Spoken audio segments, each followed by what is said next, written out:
Yes, we are.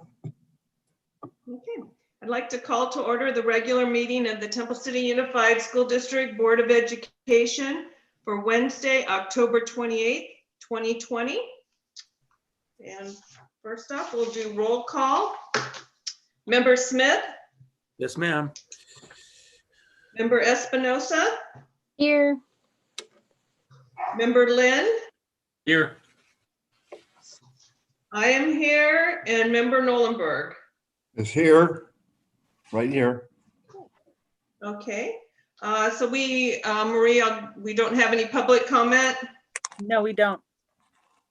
All right, we'll move on to item 4, which is disclosure of items to be discussed in closed session. We have 2 personnel matters, government code 54957, and public employee appointment, discipline, dismissal, release, and conference with labor negotiators, government code section 54957.6.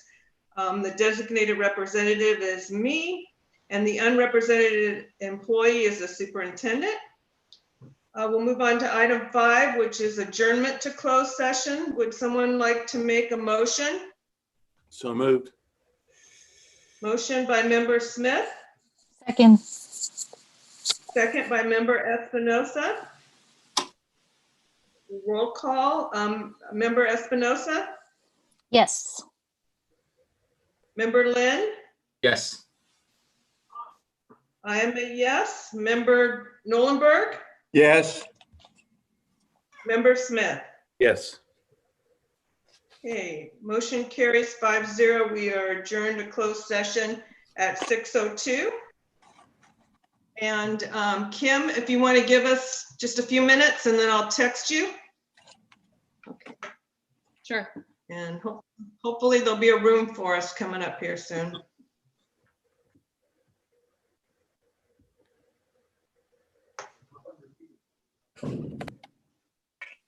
Oh, there it is.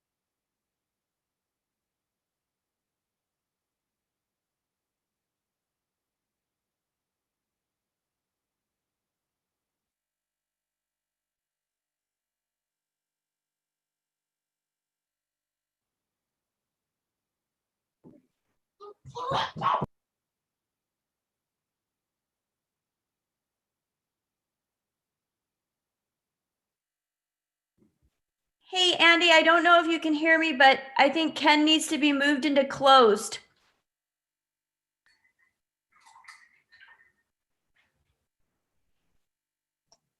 I'm going to go downstairs and help him. Okay. Andy, I'm gonna leave and I'll relog on at like 6:50.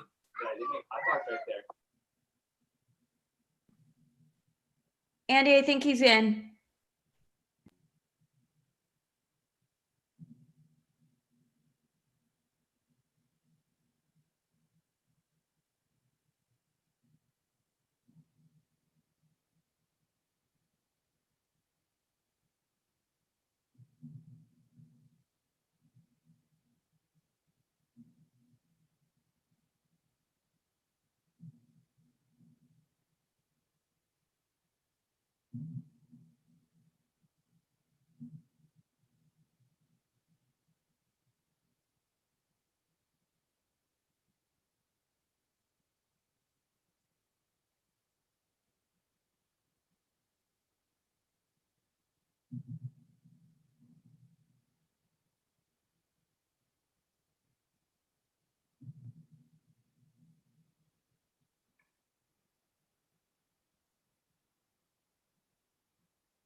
Hi, Monica.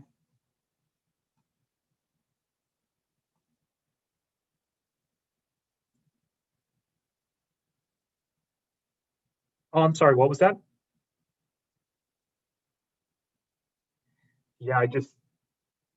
Yeah, I just turned the picture off. Yeah. Yeah, I didn't want to talk to her. I just thought, hey, I'll just turn the video off. I might scare her. Okay, bye.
It's already starting. Hello? Kung may kill Turn off your camera. He turned off mine.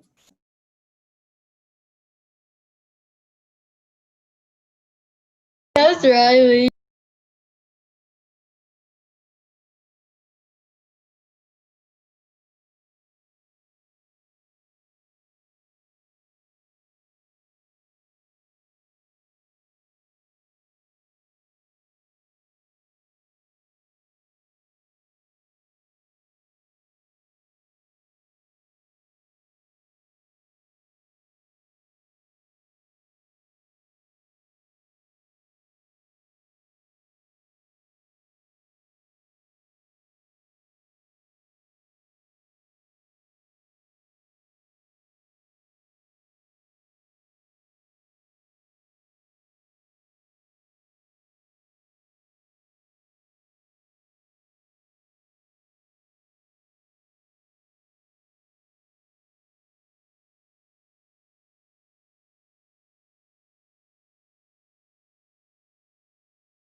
What are we even doing here? Come on.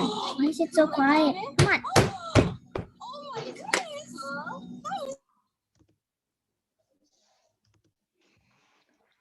I don't know what's going on right now.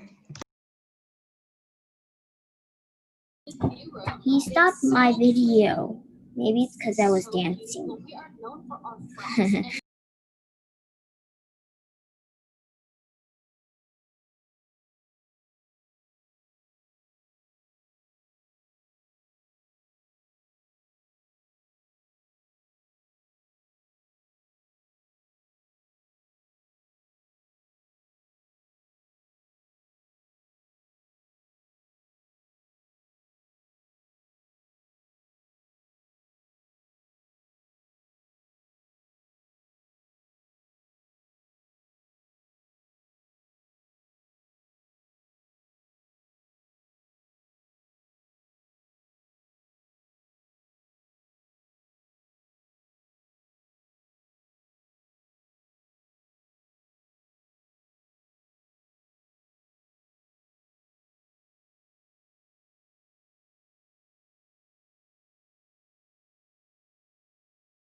But Sky is coming. She said she'd come at 6:50, so she got bored and left, and then she's gonna rejoin. Right, she's back. There she is. Were you guys waiting to six this evening? Well, right now I'm in the Zoom meeting. Oh, what? And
Eat your food.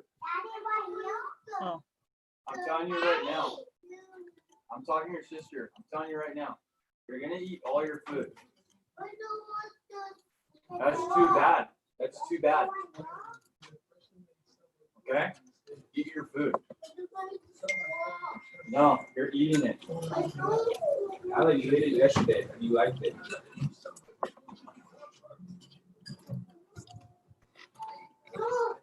We're not watching it. No, Daddy! No! No! No! Quiet. Alex, start eating. Now. You keep acting like that, you're gonna go to bed early. Leave it alone. You get one chance. Start eating, or TV goes off. No.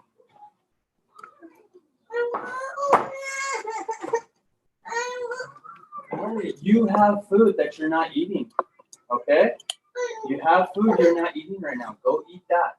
You're not just gonna eat quesadillas. You're not gonna just eat quesadillas.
Sit down over there. Let's go. Baby, you've had enough of those. You need to eat the vegetables in your soup. Eat a little bit more soup. Hello, hello? Hi, he stopped my camera, so I can't turn it on. Okay, I could hear you, Riley. Okay. And I could see, well, I can't see Chloe. I see like a little Lego figure. Or is that a Minecraft That's a figure? Minecraft villager. Okay, Oh, so there we go. He stopped my video because I was dancing in front of it, probably. I'm going to be going back and forth the Google link to this link to see if by chance our other students were confused with the links. You can keep open the Zoom and do the Google Meet at the same time. That's what I've been doing. So I told Judy to join the Zoom and I told Salia to join the Zoom. So let's just be on the lookout for Rexton, Charles, and Sky. Sky was here and then she got bored and she was like, okay, bye. I'm going to come back. Oh, okay. She All should right, be there's coming Celia. soon. And then And here comes Sky. So I think we're going to be okay. Hi, Marie. Hello. Hi, Judy. Hi. Here's Sky. Hi, Stephen. Hello, hello. Thank you guys for coming. Oh, our pleasure. We were sent 2 links. One was a Google Meets link and one was a Zoom link. But I called Andy and he told us to join the Zoom link. Exactly. It's because we Zoom through YouTube, so it makes it easier. Okay. It always happens, but I guess the meeting automatically sets up a Google Meet. Yeah, okay. So I'm just going to look out for, who are we missing, my friends? We're missing Rexton. Rexton, Charles. Oh, Rexton and Charles. And did you ladies, Riley and Chloe, you said you already saw them? So we only saw Sky and the boys weren't there for some reason. Okay. All right. Gina Aparicio in the house. You scared me. I go, oh my gosh. Hey, how are you doing? Good. How are you? I'm doing all right. Thank you. Good. I'm going to click on the Google Meets just to see if any of my kids are there. No, they're not. Oh, what's going on tonight with you? Oh, we were sent 2 links. So, Oh, yeah.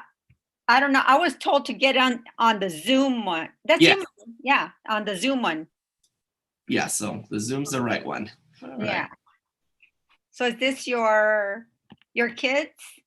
These are Yes, I've got 3 of my 5 kids that are part of our virtual spirit rally. I have Riley, Chloe, Hi. and Sky. And then I have their fantastic teacher, Celia Amaya, who's new to Cloverly. Oh, yeah. I've never met her. And she's already knocking it out of the park. Good for you. Good Yeah. for her. And then we have Judy Call. Oh, I know. Miss Judy, I pass by there and I see her car. I go, oh my gosh, Judy, you're her life. Cloverly is her life. It better be. I know. Hey, Oh, No pressure. there we go. okay. Yes. Miss Judy. Hi, baby. How are you? Gosh, today was crazy hair day and my hair hasn't fall back into place yet. I'll be right back, you guys. Okay, Monica. You look so cute, Miss Judy. Oh, gee, okay, miss. Thank you for that.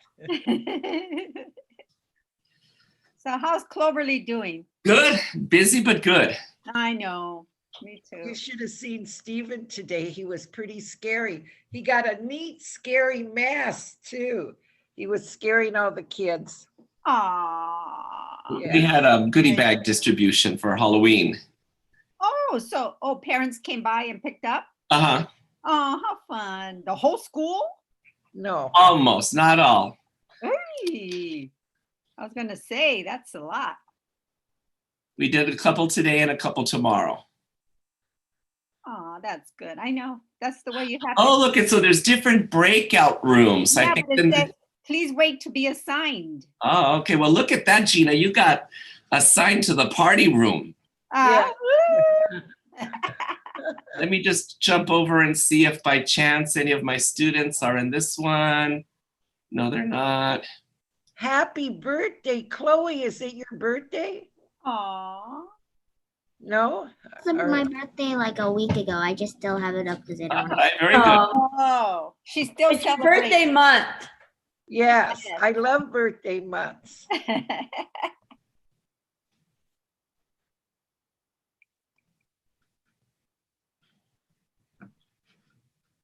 Uh-oh, are people talking or did everything go silent? Well, Monica's here, so I know we're okay. Yeah, okay.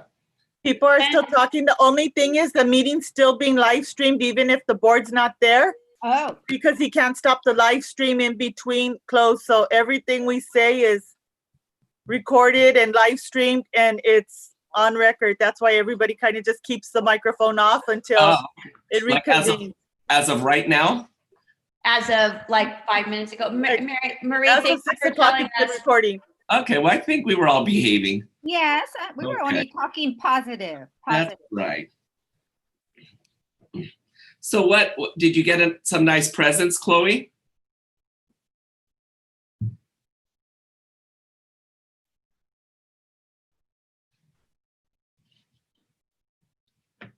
I think she's on mute. Yes. Sorry, I had trouble unmuting because I Oh, said. no problem. Did you get some nice presents, Chloe? Yes, I got like paint so I can paint on clothes, and then yeah, and I got a new set of books that I really wanted, and I got a balloon that's gonna deflate today. Oh, okay. And did you get a double cheeseburger by chance? No, That's always on my list for my birthday. So do you design your own clothes? I just like I get a shirt and I paint on it. So like the day after I got it, I painted the gloves. I painted gloves. Oh, okay. Oh, nice. My daughter blings up clothes. She goes to like vintage swap meets and then she spruces things up. And last night she was sprucing up hats. They went and bought like 10 hats and they were putting things on the hats till 1 a.m. Oh my god. Yeah, well, she is 20, but I still thought sewing hats till 1 a.m. was a little too much. Well, it's a passion of hers, that's why. Mike Lynn.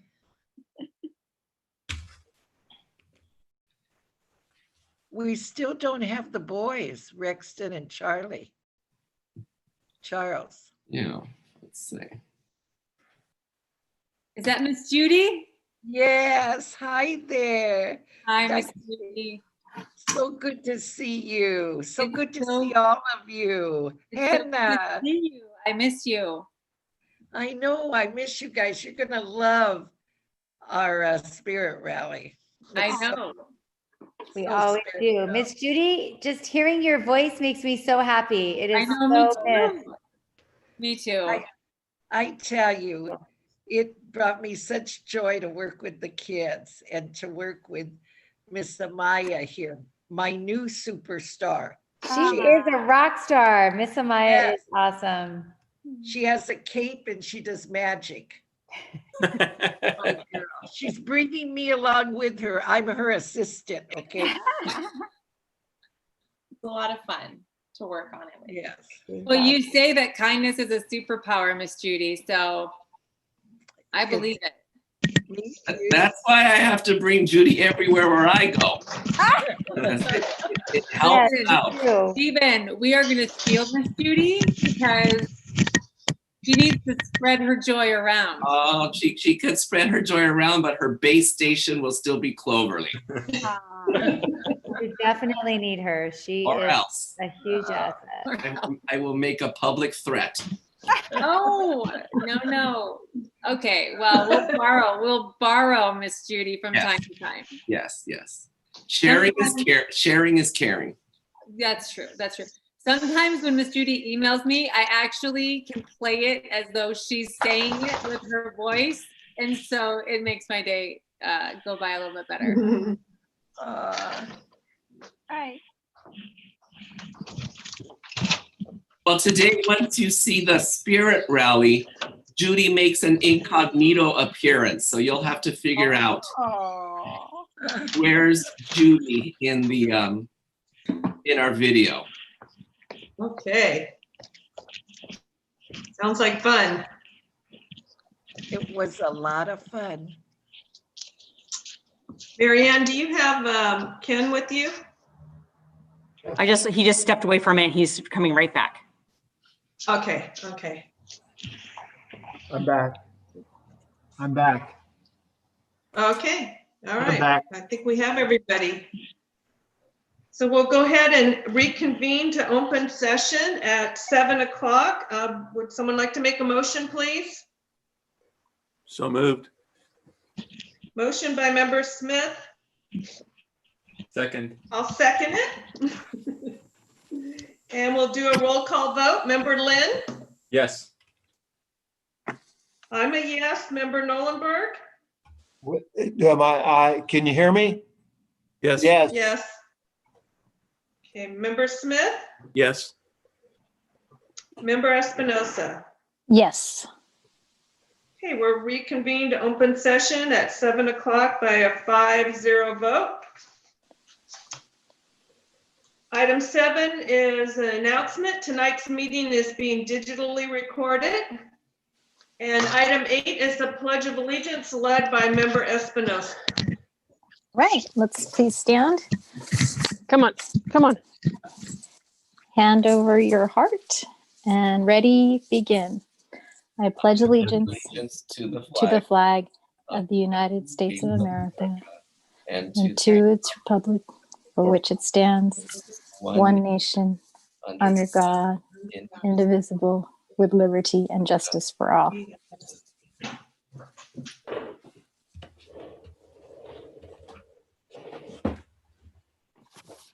Thank you. Item 9 is announcement of actions taken in closed session. There were none. And item 10, I'm very excited for this. It's a special recognition presentation by Cloverly Elementary School, their virtual spirit rally. And so our principal, Stephen Edo, are you going to take it from here? I'm going to take it from here. Thank you.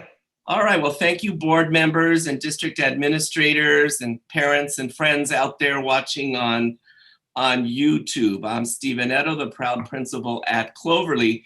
And before we begin, I just want to give a shout out to all of my teachers. World Teachers Day was October 5th, and my teachers are just doing a phenomenal job at this very awkward time, learning from each other, sharing strategies to better utilize the technology at hand. So I just want to thank all of my teachers for doing that, and I appreciate each and every one of them. So at Cloverly Elementary School, we take our academics seriously, but we also take our character development and having fun seriously. On the last Wednesday of every month, with the exception of August, December, and June, we have lots of events going on at our school. We have a spirit rally, which is usually the entire campus sitting outside in front of our outdoor pavilion. I know Ms. Getty has been to one of them before.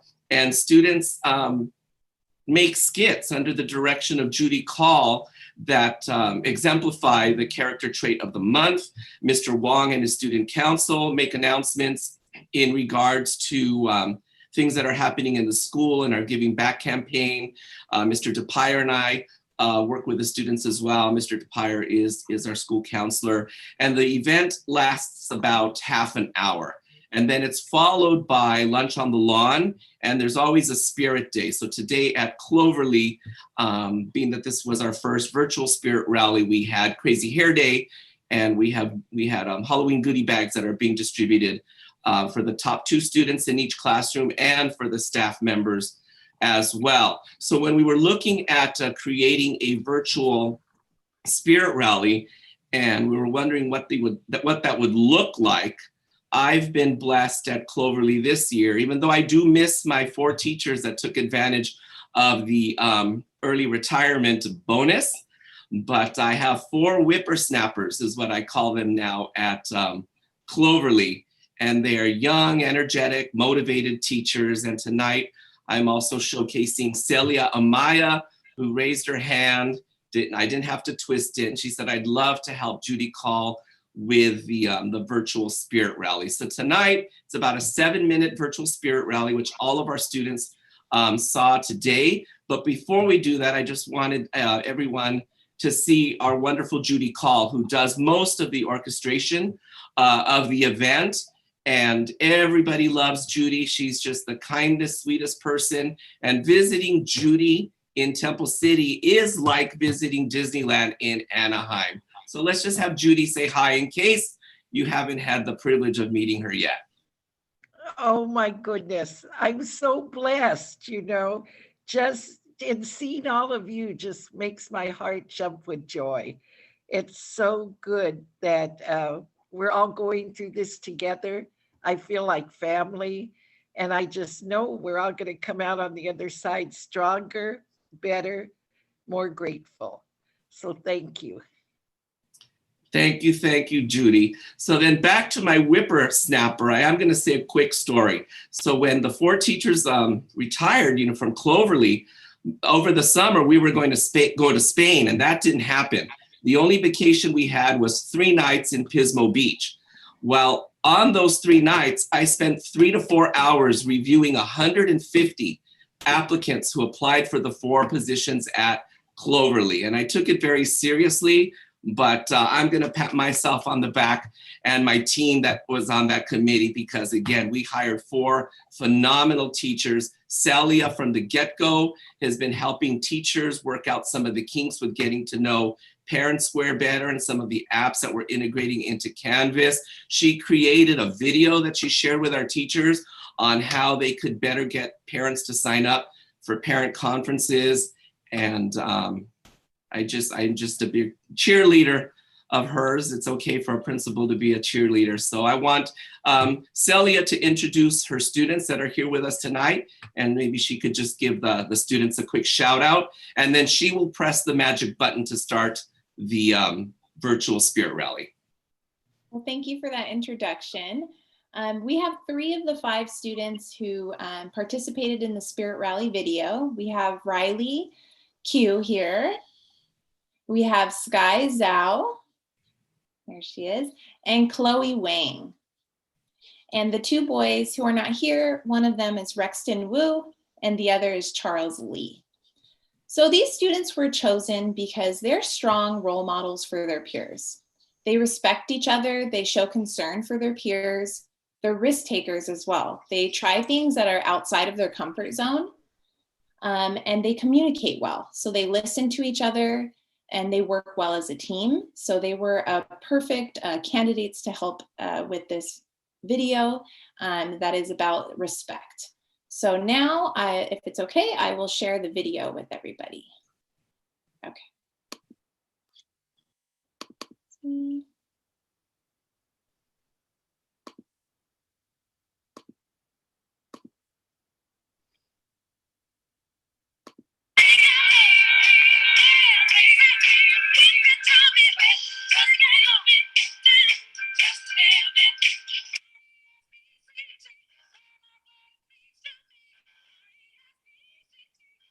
Good morning. Welcome to the October Spirit Rally. Our theme for this month is respect. Respect is treating others the way you want to be treated. That's the golden rule. We show respect by treating others with honor and dignity. Respect also includes self-respect, which means that you take care of yourself too. At school, we respect ourselves and others by the actions we take and the response we make.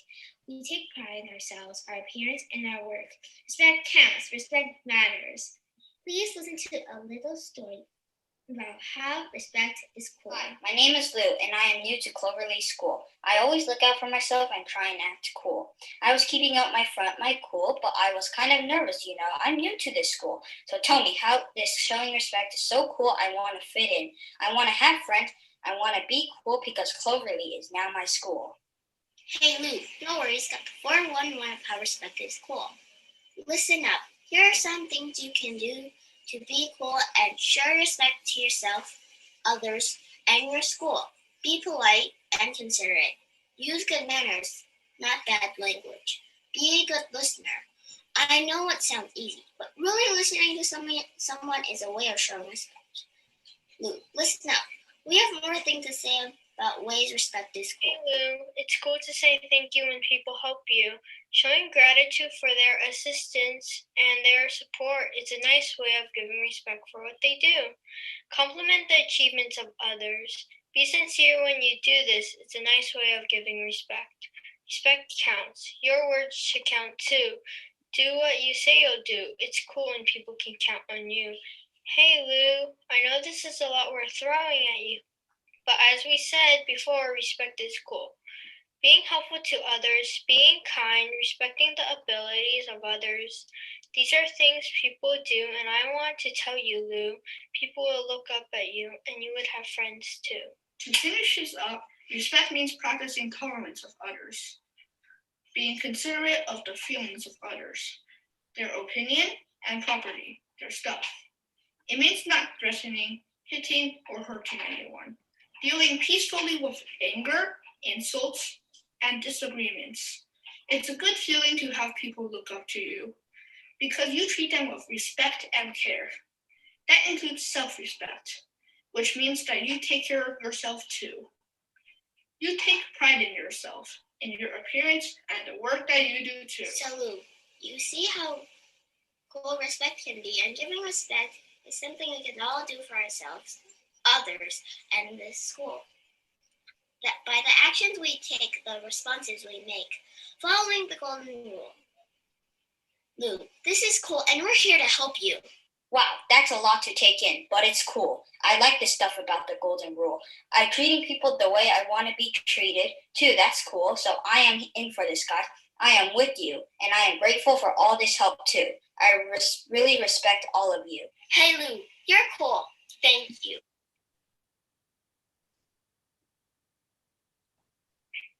Hello, everyone. Thank you for viewing our first virtual spirit rally. I would like to thank Judy Call and Miss Amaya for putting this together for us. October's character trait of the month was respect. Respect is treating others the way that you want to be treated. Respect is treating others with honor and dignity. To demonstrate respect, we are considerate and polite.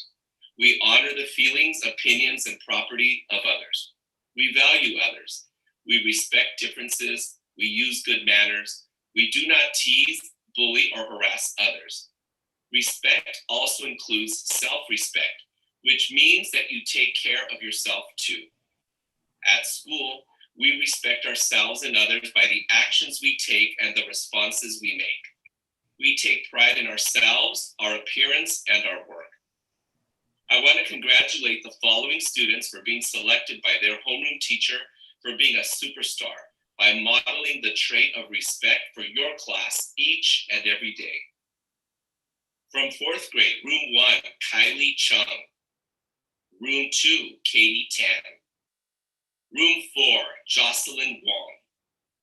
Room 5, John Tamashiro. And room 6, Tanisha Fonseca. From 5th grade, room 7, Sky Zhao. Room 8, Nathan Habib. Room 9, Demi Tran. And room 10, Sophia Hernandez. From 6th grade, room 12, Jasmine Lee. Room 13, Madeline Kwan. Room 15, Bonnie Wu. Room 16, Kai Carmona. Room 18, Vincent Luke. And room 19, Sophia Vargas. Thank you and congratulations.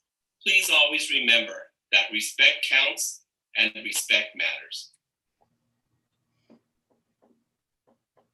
we say goodbye, we would like to share 5 easy ways you can show respect. 1, listen. Be a good listener. I know it sounds easy, but it shows respect. Not talking when someone else is talking and paying attention is very respectful. 2, encourage. Saying something kind to someone can brighten their day. A little encouragement can go a long way. 3, congratulate. If someone does a great job, let them know it. Let everyone know about it. 4, be helpful. Taking out the trash for your mom or dad, cleaning up a mess without even being asked. Even if it isn't your mess, that's the best. And it shows respect for your house, your school, and your planet. 5, say thank you. Many people just forget to say thank you. It is a simple and nice way to show respect. A thank you can be as small as 2 words or as big as buying a gift. Thank you all for being good listeners. That ends our spirit rally. Please remember to show respect to everyone. Thank you for showing respect to us today. My name is Ryan Q. My name is Chloe Wang. Braxton Wu. My name is Charles Lee. My name is Faisal, and we are all from room 11. Thank you.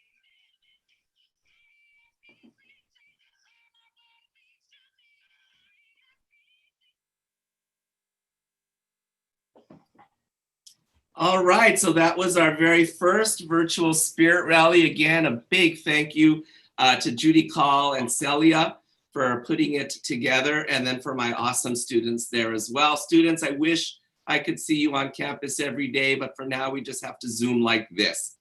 Thank you all. Thank you. Thank you very much, Stephen. That was wonderful. Thank you, Ms. Really Amaya. appreciate it. Thank you. Yeah, thanks to everyone involved. We really appreciate it. That was the best 7 minutes of my day. Good, thank you, our pleasure. So now kids, the board meeting is probably gonna go on till 2 in the morning, but you could actually hit the leave button now and have dinner or finish up your homework or just have some fun at home, because I'm gonna hit the leave button as well. Good night, everybody. Good night. Bye. Good night, guys. Bye. Good night, Judy. So was Judy the Cloverly Cub? I was. Good for checking me out, Matt. And every spirit rally, I'll move to a different spot and have different tips. So Great job, yeah. yeah. That's very cute. Bye, Thank you, Ms. guys. Judy. Thank you. I did want to mention that our student board member joined us when we reconvened an open session. So just want to make a note of that. We'll move on to item 11, which is public comment on agendized and non-agendized items. I don't have anything. Marie, did you get anything? No? Okay, so we don't have anything. So we'll move on to item 12, which is the community update.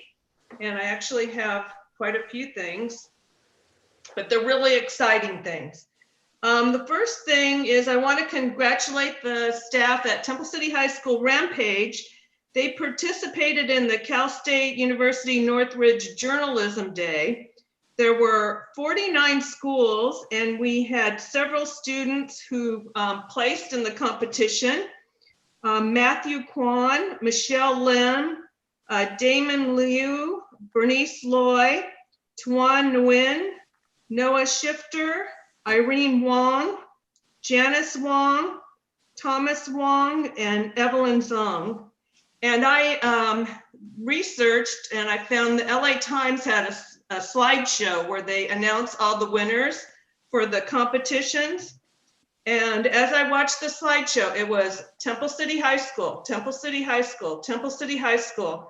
We had more awards than any other school.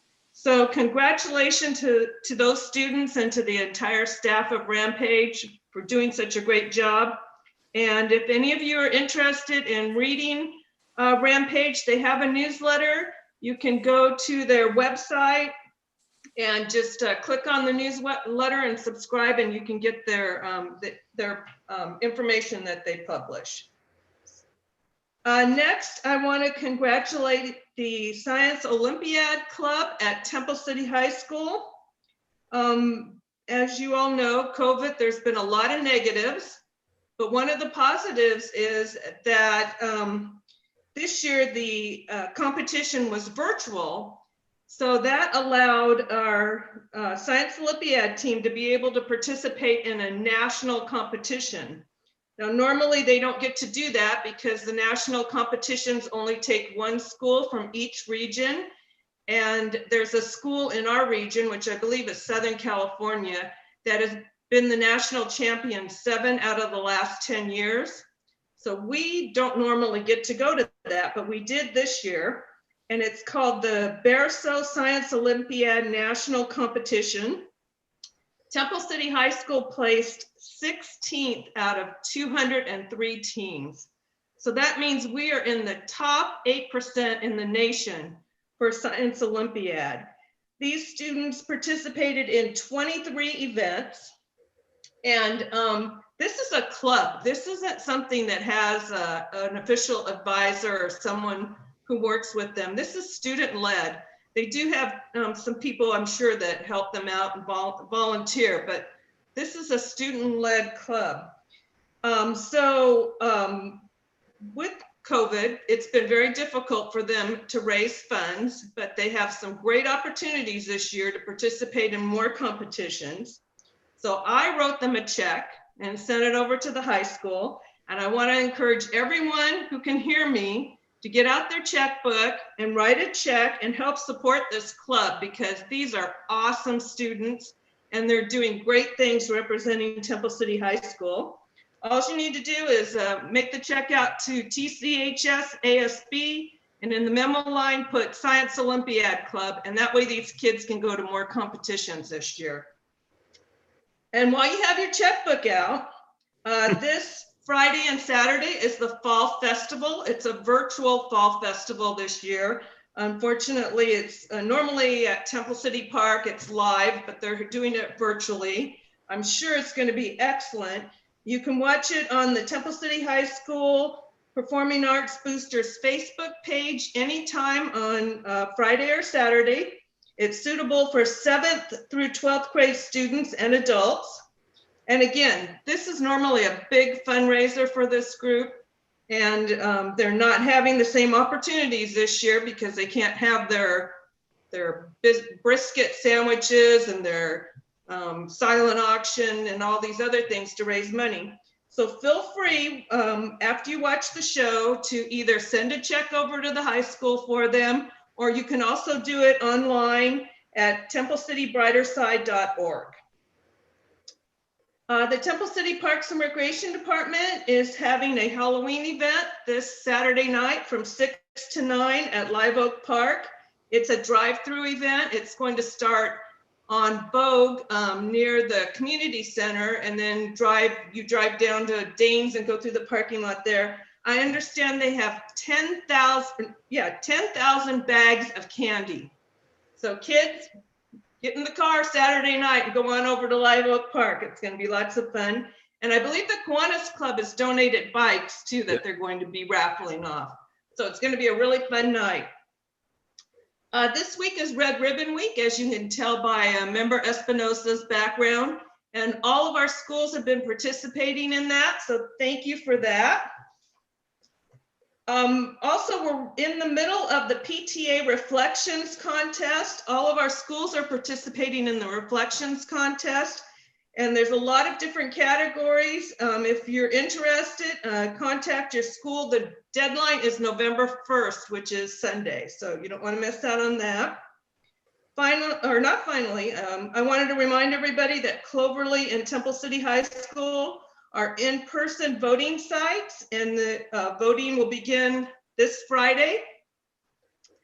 Also, I wanted to remind everybody that our November 11th board meeting has been changed to November 18th because of Veterans Day. And finally, I want to thank everyone who has made donations to the district this month. Okay, that's it. We'll move on to item 13, which is district updates, and we'll start with business services. Mary Ann Sorrell. Good evening. We would like to thank Kroger for the donation of $30.12 to Emperor. Also, I would like to thank the La Rosa staff and administration and the team from Forensic Analytical Services for working together to address the environmental concerns at La Rosa. Ben Kohlmeyer will be providing an update to the board and community later this evening during the board meeting. Also, I'd like to remind the community that Temple City High School and Cloverleaf Elementary are voting sites this year. Voting begins this Friday at 9 a.m. and goes till 8 p.m. and then ends next Tuesday, November 3rd. On November 3rd, it goes from 6 a.m. to 9 p.m. If there are lines at the end of the evening, they will stay open until everyone has been served. Thank you. You're muted, Donna. Sorry. Educational Services, Hannah Getty. All right, good evening, everyone. So I just wanted to welcome everybody to our 44th day of school. So 44 of 180 days is just under 25% of our school year. And, you know, it sometimes feels like dog years, that it's hard to believe that, you know, just even back at March when we started, how much we've done and how much things have changed.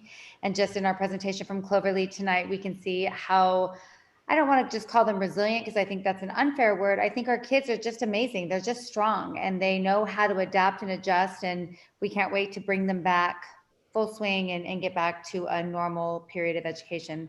In the meantime, we are working very hard in our Ed Services department. Our special ed department is continuing to provide assessments, get caught up on any assessments, get people in on campus in person.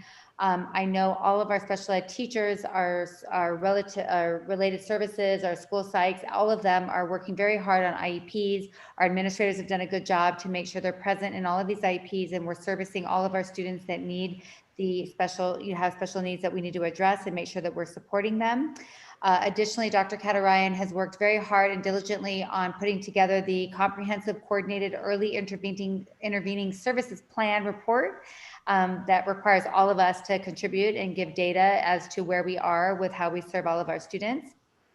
Additionally, with our EL students, we are finishing up our initial LPAC testing. Dr. Gomez has done an awesome job on coordinating that. Our EL coordinators at the sites have worked so hard to make sure they're reaching every student, all of our new students, and making sure that we are documenting as we should and providing the services that we need to provide. And Dr. Gomez has also been putting together the PD plan. We've been working together with our team to make sure that we are providing on November 2nd to all of our certificated staff, especially. We are working on obviously the backup Canvas support, making sure that we are offering anything that staff needs. We've sent out surveys to all of our staff to make sure that our training time is spent very concisely and specific to what the needs are. All of the sites are then incorporating with certificated and classified staff in the morning talks on pursuing equity and really spending some time to really look at some of the issues brought up by our TC for Change movement, in addition to just what's going on in the world and making sure that we are adjusting and adapting to what needs to be done to serve all of our students and providing that inclusive environment. Lastly, our team has worked very hard on the engagement plan. The California Department of Education has put out several requirements since the start of school. They have adjusted and adapted as well as they've received feedback onto how they can provide the documentation necessary to certify that we are providing the right amount of minutes for education. The difficulty in this plan and the controversy, I would call it, is that you're asking teachers to go not just over and beyond, which they're already doing. To teach in a distance learning environment, we already know how much extra work that is for our students, but they're now having to document and support and provide documentation to prove that they're doing what they always do. And fortunately, with our LMS, we can provide a lot of that backup documentation, but we are having to roll out a plan in conjunction with our auditors. We've worked closely with them to make sure that we're doing as much as we need to do without overburdening our teachers. So we'll be rolling out that engagement plan to our staff this week, and then providing support as needed throughout the sites and in conjunction with our TCEA union to make sure that we are doing what we need to do to secure our funding for next year, but also to make sure that we're not overburdening people and making sure that we're doing, you know, what we can to support everybody on every level. And I just wanted to lastly give a shout out and a thanks to our enrollment clerks, our district registrar and our high school registrar, Tessie Ridley at the high school and Miss Sylvia Mock at the district office. We've gotten through this period. I think enrollment has definitely slowed down. But it was a very strange period where we had students coming in fluxes and leaving in fluxes, just everybody confused on what to do. And I think we went through a very difficult period of just confusion and frustration on how to best serve our families and do it in a distance learning, perspective where we were not necessarily meeting with them. So I know that we're just sort of calming and getting back to normalcy and sort of cleaning up all of our processes. And so I just wanted to thank them for all of their hard work in providing our families with what they needed to get enrolled into TCUSD. I would say gladly that our enrollment is looking actually pretty good in comparison to what other districts are claiming as far as what happened with COVID. So I'm very grateful to not only all of our office staff at all of our sites, but also our families for bearing with us and really pushing through to be part of this family. So it's been great. Thank you. Thank you. Personnel Services, Monica Makovitz. Good evening, everyone. I just want to say thank you to Personnel Department we're still wrapping up hiring for some transfers and some positions. We will complete the Utility 3 position for Cloverly this week and the ELD coordinator in the next week. I do want to give a shout out to Supervisor Dale Cavillo and his custodial staff for helping keeping our sites COVID clean. I just want to remind everybody that our procedures are working. We check in at the gate, the temperatures, make sure you're wearing your mask and do the social distancing of 6 feet at all times. I want to thank the staff and the site leadership for their commitment to safety and with those procedures. I want to just remind everyone, it is cold and flu season, and we cannot determine what is COVID and what is not. So please stay home if you are sick, and reach out to me at any time and I'll walk you through the process.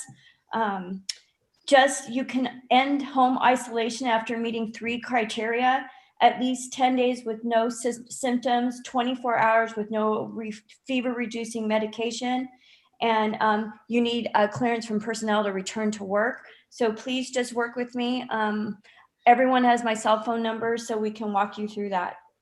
Marianne and I are working for additional safety precautions for each of the sites as more and more staff return, as we prep for a potential move to hybrid, which has not been determined, but we need to prepare. Negotiations, we are continuing a negotiation with TCEA, so I have to thank Kyla and her team. And Robin and Art, we will begin negotiations soon. So the process has been collaborative, and I appreciate all the insight and the teamwork as we move forward. Just a reminder that mandated reporter and anti-harassment training is due online. If you're having any trouble accessing the site at all, please give me an email and I will reset your account for you. And thank you. Thank you. Next, we'll move on to our bargaining unit comments, and we'll start with TCEA. Kyla? Yeah, nothing today, thank you. No, not tonight, thank you. Thank you. CSEA 105, Robin? I don't have anything tonight. Thank you. Thank you. And I don't see CSEA 823 Art, so I assume he doesn't have anything. Next is item 15, board member comments, and tonight we'll start with member Lynn. Thank you, Donna. Good evening, everybody. Happy Red Ribbon Week. It was great to see Cloverly Elementary's virtual spirit rally earlier this evening. And no matter what the learning setting, good character education always matters. Great job, Mr. Edo, Miss Amaya, and Miss Judy Carr.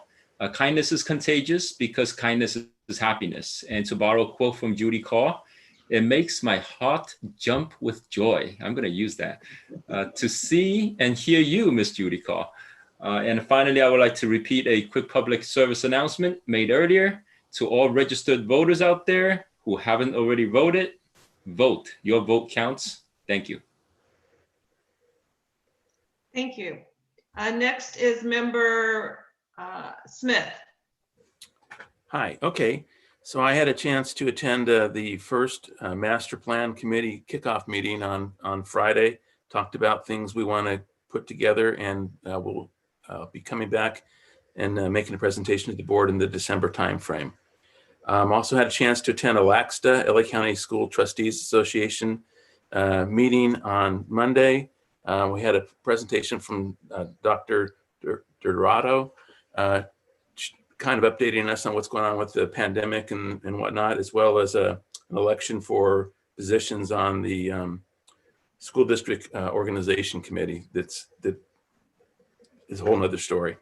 I want to give a shout out to the administrators and everyone who has been sending out newsletters to us. We started getting those from everybody, and about 2 weeks ago, I've learned a lot of things. Some of them Donna covered, but I thought I'd just go through them real quick. All the different Red Ribbon Week activities at the school sites, a pumpkin carving competition on Friday from Emperor. Had a chance to attend that face-to-face last year, but this year it's going to be virtual. Something called a bucket filling day at La Rosa. I have no idea what that is, but it sounds interesting. I have to find out. Crazy Hair Day, student council elections, PTA reflections we talked about, a club day at the high school, and a big plug for the Key Club, which is a subpart of Kiwanis. And then I also read about the recognition that our Rampage students received, and also saw the announcement about the Fall Festival this weekend. So kudos to all that. Please keep those letters, those news bulletins coming on a weekly basis. I very much appreciate it.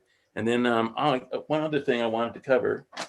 I saw the agenda, the letter that Mary Ann sent out regarding the Staff Development Day coming up on Monday. And I want to thank the superintendent for putting this together. It's right with the issue of inclusion. It says each school will host a virtual staff professional development session focused on pursuing equity and education for all students. We've been working toward creating inclusive educational environments and create accepting cultures across our campuses. So it's appropriate, and look forward to hearing some feedback on that. That's it. Thank you. Member Espinosa? Good evening, everybody. I want to start by recognizing Red Ribbon Week and thank the PTAs for making efforts to promote Red Ribbon Week in a virtual setting. We definitely want to keep the message alive that we want to keep our kids, have them stay safe and drug-free. I did participate in the Performing Arts Dine Out fundraiser on October 20th, and I hope that they continue to do things that will help them raise the funds to keep their program going. I'm looking forward to the Fall Festival fundraiser that's coming up, and I encourage everybody in the community to take a look and see what our kids are doing virtually, keeping music alive in their lives. I want to thank Mr. Edo for his presentation, him and his team. I loved it. I think it's great that we're doing, virtual spirit rallies. And I want to echo Member Smith's comments about the newsletters. They are fantastic. Love them. And I wanted to highlight a couple of things that I saw that kind of speak to some of the concerns that we've heard in our community around inclusion and education around sexual abuse and harassment. Some of the things I saw in, for example, Longden, they had, Anti-Bullying Awareness Month, and in their newsletter, they put a link to how to report, cyberbullying. And I think that transparency, putting it there, is a great thing, because it makes it easy for people to know where to go if there is an issue. So I appreciate that from Longden. I also love to see that Longden PTA was hosting a virtual art assembly where the art project would be a theme of cultural awareness. So love that. Thank you, Longden PTA. And then on the high school's newsletter, there was a mention of the different clubs that were having their weekly meetings, and I came across the club, the SAFE Club, which stands for Sexual Abuse Fundamental Education. And so I looked at the time, and it happened to be like 30 minutes before their meeting. So I thought, I'm gonna pop on their meeting and see how it is. So I jumped on their meeting, and it was a really great presentation about just kind of the basic terms related to sexual abuse and sexual harassment. And it was presented in a way that everybody could understand. And I thought the group did an excellent job in presenting the information. So I thanked them on the call for their work, and I hope that that presentation could be seen more broadly by the student body. I think it was a great focus, and it was just enough detail for people to get a basic understanding. So wonderful job. Kudos to the SAFE group and the high school and all the schools, because I know there's a lot of awesome things going on around our district. And I just wanted to highlight a few along the themes that I talked about. So that's all for me. Thank you. Thank you. Member Nolenberg? Yes, I'd just like to thank the Steve Edo and his Cloverly Elementary School for their great presentation. Also, all month is Cancer Awareness Month, and some places are printing their reports on pink paper, something that maybe we should look at. And I'd like to thank all the teachers, administrators, and directors and superintendents for their great job. And I look forward to seeing all the emails of the newsletters for each of the schools. Thank you. Thank you. Okay, and last but not least, me. Actually, everything I have somebody's already mentioned, but briefly I'll mention, I want to thank Cloverly School for their excellent presentation. I love seeing these kind of things at our meeting, and I'm looking forward to seeing presentations by the other schools. I also want to thank all the schools for their newsletters. It's really comforting to see that all of our schools, even though they don't have students on campus, have all kinds of activities going on for the students other than what's going on in the classroom. So I really enjoy reading their newsletters. I also participated in the LAXTA meeting and heard the presentation by Dr. Dorado. And I attended the facilities master plan, the first meeting, and I'm looking forward to sitting on that committee. Okay, next is our student board members' comments. Nicole? Hi, everyone. So I got all of the grad night information out, so I'm pretty sure everyone has seen that by now. But I've also heard a few comments about it that some students weren't really comfortable having it on the ship. So I'm not sure if there are going to be less people signing up this year. I just wanted to give you a heads up on that. And if maybe if you guys have any questions, I can get clear answers for why they don't feel like safe going on the boat. But that's all I have for today. Okay, thank you, Nicole. And our superintendent, Dr. Fricker. Thank you, Ms. Georgino, President Georgino. I want to tag on to a couple things that people have said. First of all, it was so delightful to see and hear Miss Judy call. I just miss her voice and her positivity, and no matter who she talks to, she just infuses you with joy and happiness. You could have had the worst day ever, and it just has the power to uplift you. And people have the power to do that for other people. And I just think that those shining examples in our life just need to be celebrated. And so my family just went through an ordeal where the Silverado fire actually came and our home was affected by that fire. And I talked to the firemen, and the job they do is absolutely extraordinary. The professionalism, the kindness they show. I mean, they knocked on your door and they're like, "I'm so sorry, ma'am, but I have to come through." And I'm like, "Take it. Like, please leave it standing when you leave." my only hope. And he just looked at me and he's like, "Ma'am, that's our job. We'll leave it standing for you." And it allowed me to leave. And you just know that everything in your world that is so important is in the best of hands possible. And that's what people can do for people. That's the impact that people can have for people. And my shout out goes out to all of the armed forces.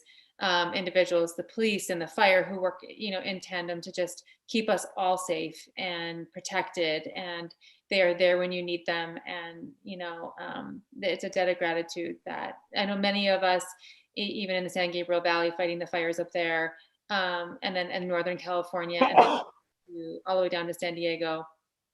They've just done an impeccable job. And I know all of their crews have been everywhere this fire season.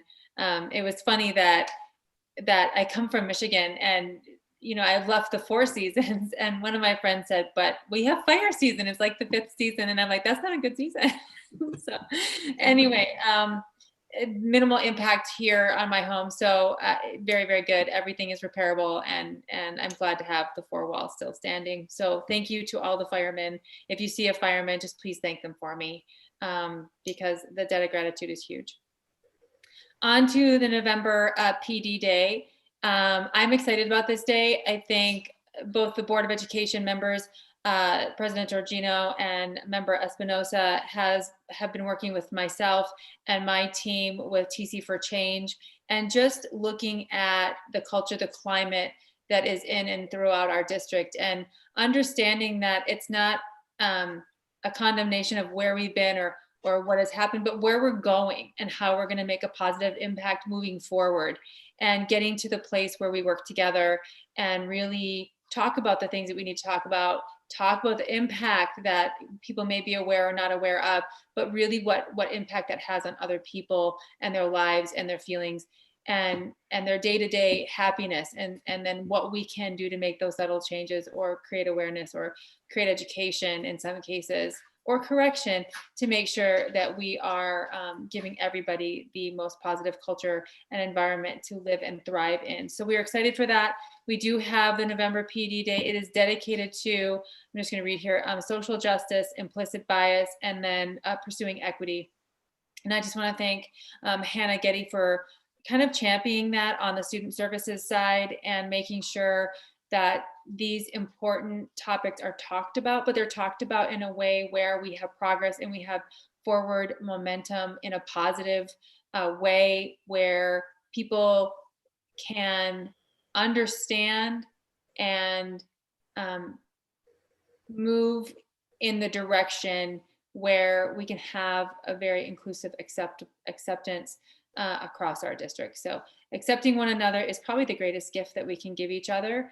And people are not going to be perfect. There are going to be things that happen, and just that honest communication, and then understanding that we all have our role in making it a better place is the focus of the day. So thank you so much for the day. It's actually adding on to the professional development we did last year, which was Shred Hate.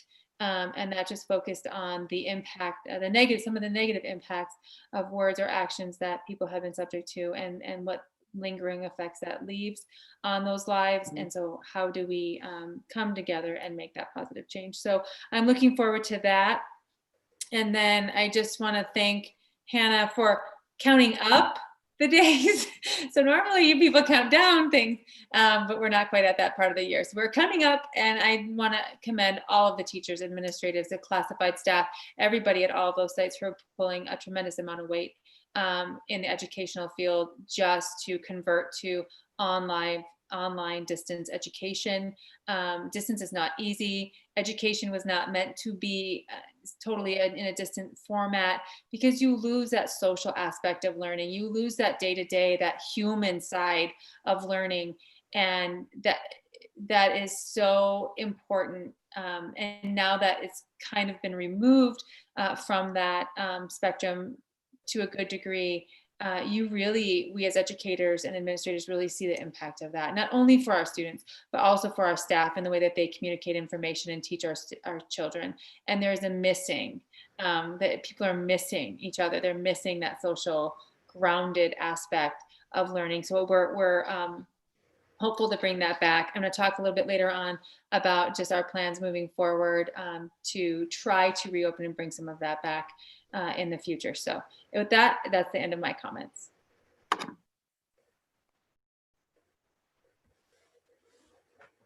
You're muted, Donna. I see. Okay, item 18 is written communications. I don't have any. Does anyone else? Okay, we'll move on to item 19, which is a discussion information item. It's the La Rosa site update, and we have Ben Kohlmeyer with us again tonight. Thank you very much for being here. Sure thing. And okay, and you're going to give us an update. Yeah. So since last time we spoke, can you guys hear me okay? Yes. Okay. Since the last time we spoke, we went out to the site to follow up on some items that some of the staff out there had raised, and at their request to do some additional probing and investigating and double checking. In the course of doing that, we didn't discover any new mold or water intrusion issues. We did, for further follow-up on the molding strips that were at issue last time, we actually found that the material, that although it looks very much like mold, we did further analysis and it turns out it's not mold. There is water intrusion there, and kind of the way it gathers the dust, it leaves behind little dots and it looks like mold, but definitive lab analysis of that did not demonstrate that it was not in fact mold, which is a good thing. That said, they're still going ahead with some fixes there to stop water intrusion and to stop some particle issues to help improve indoor air quality. We did, based on something brought up one of the staff members, we did discover in conjunction with maintenance, actually maintenance found it, there was some abandoned subterranean ductwork systems. So there's like an open grate to some underground, in the slab ductwork that looks like was partially filled, but not completely filled. That could contribute somewhat to air quality issues. In any case, maintenance is patching that up. That was kind of an interesting find, kind of a holdover that was there and kind of hidden from folks. So we wrapped up that on-site inspection work. Some additional research by Mary Ann and Tony and maintenance on the history of the renovations that were done clarified for the staff members that in fact when the renos were done in about the 2015-16 timeframe, that the building was stripped down to the studs, so any hidden mold growth would no longer have been hidden from that time, and I think that goes a long way in alleviating concerns that people have of things being left over from historic events at the school. So that was a good find to be able to confirm that and understand that that's what was done to the building. Next steps, these molding strips that were in question are still coming down to fix the problems at the request of the occupants. We will be documenting those, they're going to be set aside by maintenance, and we'll come in and confirm with sampling to verify on a room by room basis that none of those are mold growth. We are then going to wrap up the sampling we've been talking about after this is all done, just a final round of confirmatory air sampling, and then write up a report and we'll be done. So I think we are on, I think we've made the discoveries we're going to discover. So unless some of the sampling turns something up, we should be on track to wrap up. Thank you. Does anybody have any questions? I have a Mary Ann, did you have anything you wanted to add, or Dr. Fricker? quick comment. Sure. So I just want to thank the La Rosa staff and Jason Rose for all of their patience and seeing us through this process and kind of being there, guiding us, the voices that they have used and raised and articulated, the concerns that they have. It is very, very important that we diligently went through and acknowledged where they had concerns and tried to figure out what the source of that is. I think anytime we have that level of collaboration and honesty, it's a really good thing, and good things can result. I want to thank the union too for their role through all of this, and both reassuring the membership, but also impressing on us that we want to be safe and secure, and so do we. I did relay to the La Rosa staff that the Board of Education was in full support of the investigation and looking really thoroughly through the entire building. And even though you weren't in the meetings, I didn't want your voice to be missed and not relayed back to them, that you were all very, very supportive of examining this. And then finally, Ben, I just want to thank you for your work and your time, your diligence, and your knowledge and expertise. We could not have done this without you. We do not even have a glimmer of what you were able to bring to the table. So it has been a pleasure working with you too. And thank you, Marianne, for bringing this all together. Thank you all. Also, I'd like Thank to you. thank the people who updated the plans so that you had working plans that reflected what was there. Thank you. Okay, anything else? All right, thank you so much again for being with us tonight. We'll move on to item 20, which is a COVID update. And Dr. Fricker, is this you or? This is me. Who's doing? Okay. I do want to go over just some of the planning for our next steps with COVID now that we've settled into the digital environment, online learning. I know that the teachers are still working very diligently, providing lesson plans and unit plans and working with students every single day and making that as fun as possible. I've popped onto some classrooms and it's just really enjoyable. Some of the unique, interesting, fun activities that they have for our kids. And I'm just excited and I'm thrilled to see all of the work that has been done. But moving forward, I do want to let everybody know that we are closely following the Department of Public Health and their guidelines that they have put out. We are still on the watch list in LA County. I know other counties have come off of the watch list and they have kind of gone into that open up format, semi-open up format, or hybrid learning format where some students are on campus and some students are home and then they switch. But for us, we're really watching and waiting for us to come off of the watch list. At the beginning of October, the per day COVID positive tests were about 940 per day. We've actually increased that a little bit to yesterday it was 1,586. Today it's 1,351. So we are kind of going up a little bit. We do know that we're going into that flu season. October, November, December, we always kind of hit that flu season. So it's really, really difficult to decipher what is really flu-like symptoms and what is COVID-like symptoms. I do know that from the Department of Public Health, they do have tests for flu. Then they can try to tell if it is just the flu that you have with a flu test. And then obviously they do have the COVID test. So that's how they're trying to decipher which is which.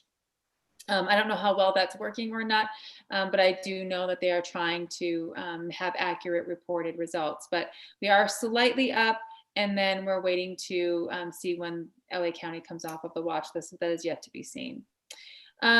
With going into the opening or a more hybrid type model of education, we said at the beginning that we were going to be looking at that January semester end interface date, and that looks to be about January 25th. It also coincides with Oaks trimester, and so it's a kind of a natural break point. I know that some counselors, especially at the secondary level, will have to adjust schedules and make adjustments to the master schedule in some cases, and that will allow us that it's an easier break in time. Should things need to change with a student's schedule, it's an easier break in time to do that. So we're trying to have the least amount of impact to families as much as possible that we can. It also gives us plenty of time to go through the planning process, include all of the stakeholders, collaborate with as many people as possible so that we can prevent any discomfort or frustrations as much as we possibly can. Anytime you are changing something, especially midstream, it's always going to have its hiccups and difficulties, but at least we have several months of planning, like I mentioned before, that these groups can come together, the stakeholders can come together, the superintendent's task force can come together, and we can discuss these items with the greatest amount of effort so that we have the greatest amount of success when we actually move into what could be a hybrid model. The decision on the table is really to look at some of the Orange County schools and Ventura County schools that have opened and to see where they have had difficulty and where they've had successes. We've met with superintendents from those districts who've already opened, and they've given us great insight into things that they wish they would have done, and then things that they've done extremely well and that they were glad that they did. So we're going to bring that back to our teams for planning. Moving to the Department of Public Health, what we can do at this time and what we are doing at this time, we can have small groups. So the Department of Public Health will allow us to have small groups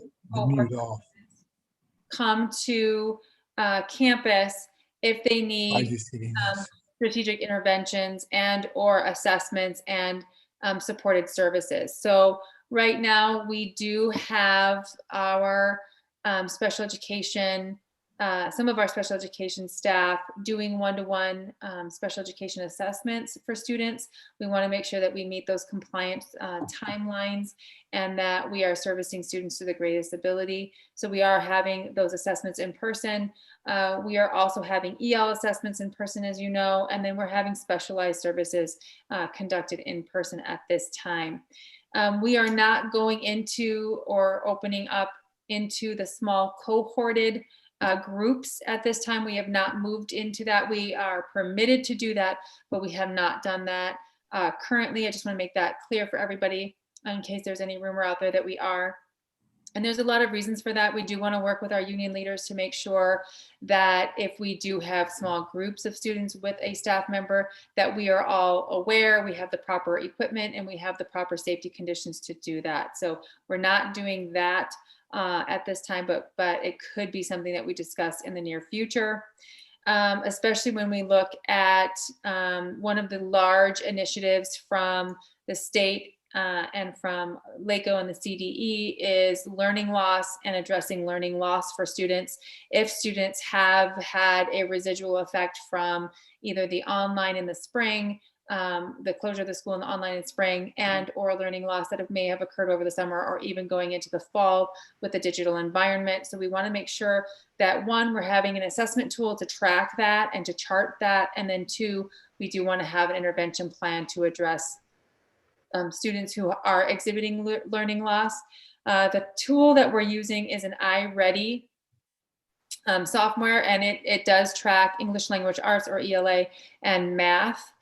So those are the two core areas where the state does track and to chart to see progress. So we are tracking that as well. The preliminary data that we have been able to pull from that iReady assessment, and so grades from K through 8 have been tested, and the testing is complete as of now. We're seeing minimal dips, nothing that would really trigger a significant jump. But even in the minimal dips of students, we're going to have to go through a second or possibly a third testing. We really want to triangulate that data so that it's not just one assessment and we're making a decision on, and which could be right or could be not.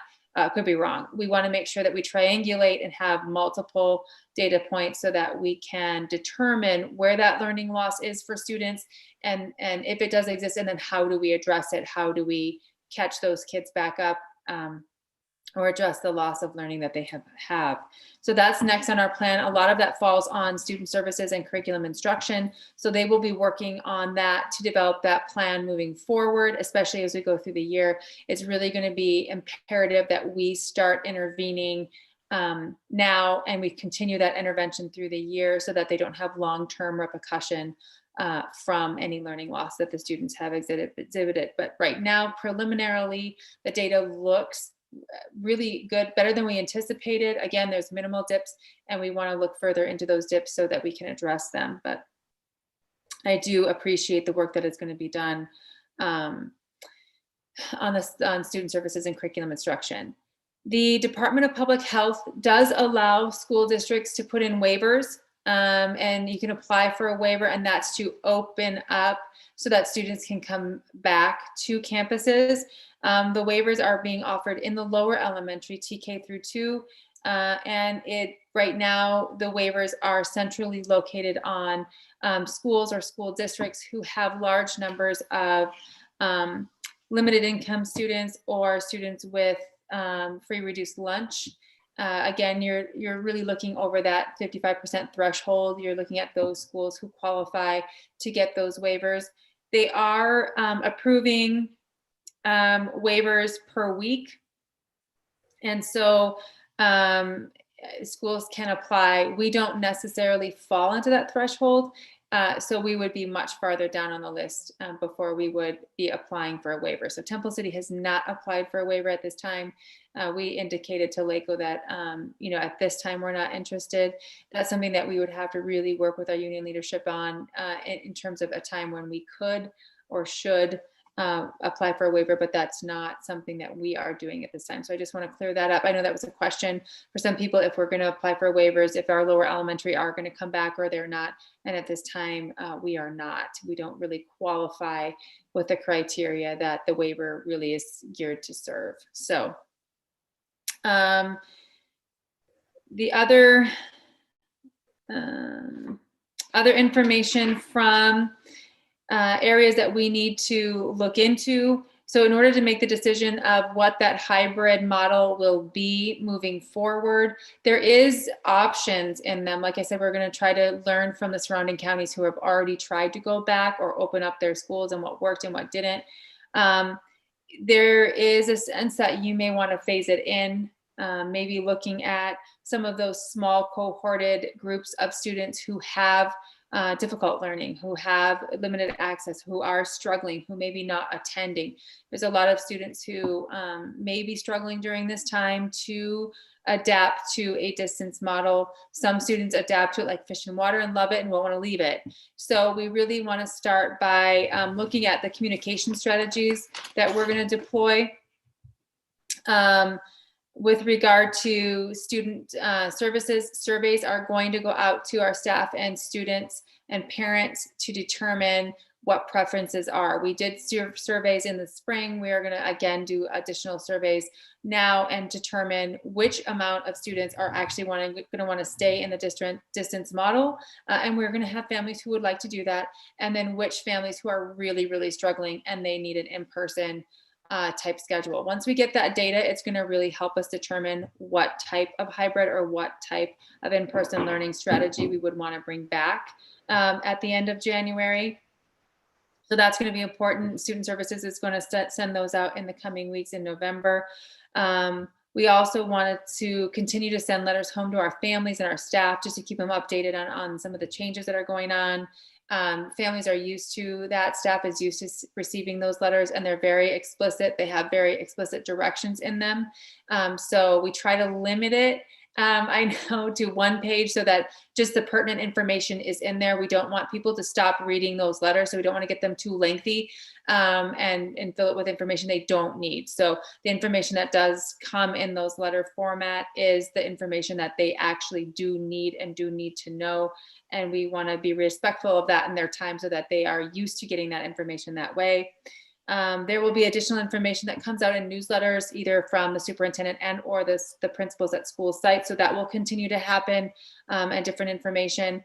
Sometimes in those newsletters, you'll have information about just your self-health and your self-wellness and making sure that when we go through times of stress and we go through times of especially prolonged stress, that we need to adjust and can't keep going and doing. We also have to make sure that we're attending to our own self and making sure that we are keeping ourselves healthy. If we can't keep ourselves healthy, we can't keep other people healthy too. So those types of messages are in there. Just a reminder to staff, just a reminder to take a breath, just a reminder to take it a little bit easier. Don't be as hard on yourself as you. A lot of people are, especially teachers, are harder on themselves than other people. And so it's really important for them to get those messages as well. So those will be coming out in our newsletters. With regard to what is the hybrid model, we want to make sure that our families are going to know and understand what that exactly looks like. I think one of the things that we've learned from the other schools is that when you're in the hybrid model, you're actually doing both. You're teaching in person and you're also teaching students online. And that we need to talk through with our union leadership, with TCEA, and also those teacher members on the task force so that we can do this without adding more to the teacher's plate and actually trying to reduce things from the teacher's plate. So that's going to be really critical. And then families will need to know the practicalities of what that looks like when students actually come back to campus. The one area where we are going to reopen a little bit of, we're going to reopen a little bit more of in-person is in the area of athletics. We do know that some of our, we're not opening up all of athletics. So let me just say that first of all. But we are looking at, I know that the high school, the administration, I know that the athletic director are working with the Rio Hondo League to set guidelines for parameters on athletics, what you can do, what you can't do. We still have to make sure that we meet all of the guidelines of the restrictions, 6 feet distancing, wearing a mask, the proper hygiene, cleaning of a mask, because obviously if you're going to be, sweating or running or jumping or that kind of thing, it can be difficult. And also the dangers, having something over your nose and mouth and doing physical activity puts an added stress on the body. Because you're not breathing as you normally would. There is an inhibition of the mask to breathe and then get good air and oxygen flow. So we want to be very careful that we keep all of our athletes safe. So the Rio Hondo League is putting together guidelines for all of the athletic activities. Some of them include just limiting equipment. I'm just going to read them off. Limiting equipment that students would have access to or common equipment that they would use. Health check-ins and health screeners prior to any athletic activity, practice, or drill, making sure that you are conducting the physical distancing of 6 feet, no contact, so no contact in the sports. If you have a contest, you can have a contest between members with no contact. So you could play tennis against one of our own Temple City tennis players. You can't play tennis with another player at this time from a different school or district. But you can have drills and practice of that nature where there's no contact. The athletic director and the coaches have to submit weekly plans for conditioning for all teams for students. And again, that's to make sure that they are safe and they're practicing safe. And then the extra precautions go out for students who are wearing a mask. And if they feel a certain way, if they feel fatigued, or if they feel like they're getting too warm, then they need to notify somebody, because that can be a problem when you're wearing a mask and you're exercising. I can't imagine wearing a mask and exercising, but that's just me. They are prohibiting athletes from sitting on bleachers or stands or chairs, just so that they don't want to have the extra sanitation effort. So that the athletes will have to remain standing. If they bring water, they need to, if they drink water and they have to bring their own water. And so they're just advising that you need a 24 ounce bottle or greater to do the physical activity. They're trying to cluster athletes in terms of cohorts or groups. So especially if you have a large team, like a football team, cross country team, track team, you want to cohort them into groups, and then those kids would stay in exercise condition within those groups. And they don't want those groups mixing, just to reduce access to individuals and to limit any potential spread.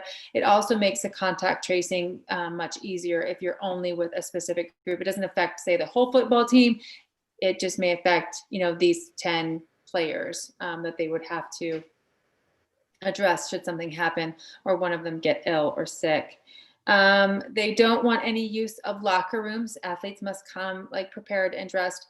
They don't want, sharing of locker rooms, using of locker rooms, the sanitation, and just the mixing of people is the limitation there. So they're asking for that. And then they're limiting indoor practices. If you can have practices outside, that's much better than if you have practices inside. So they're limiting any indoor use. And then if there is PPE needed, we will have to provide that for those athletes.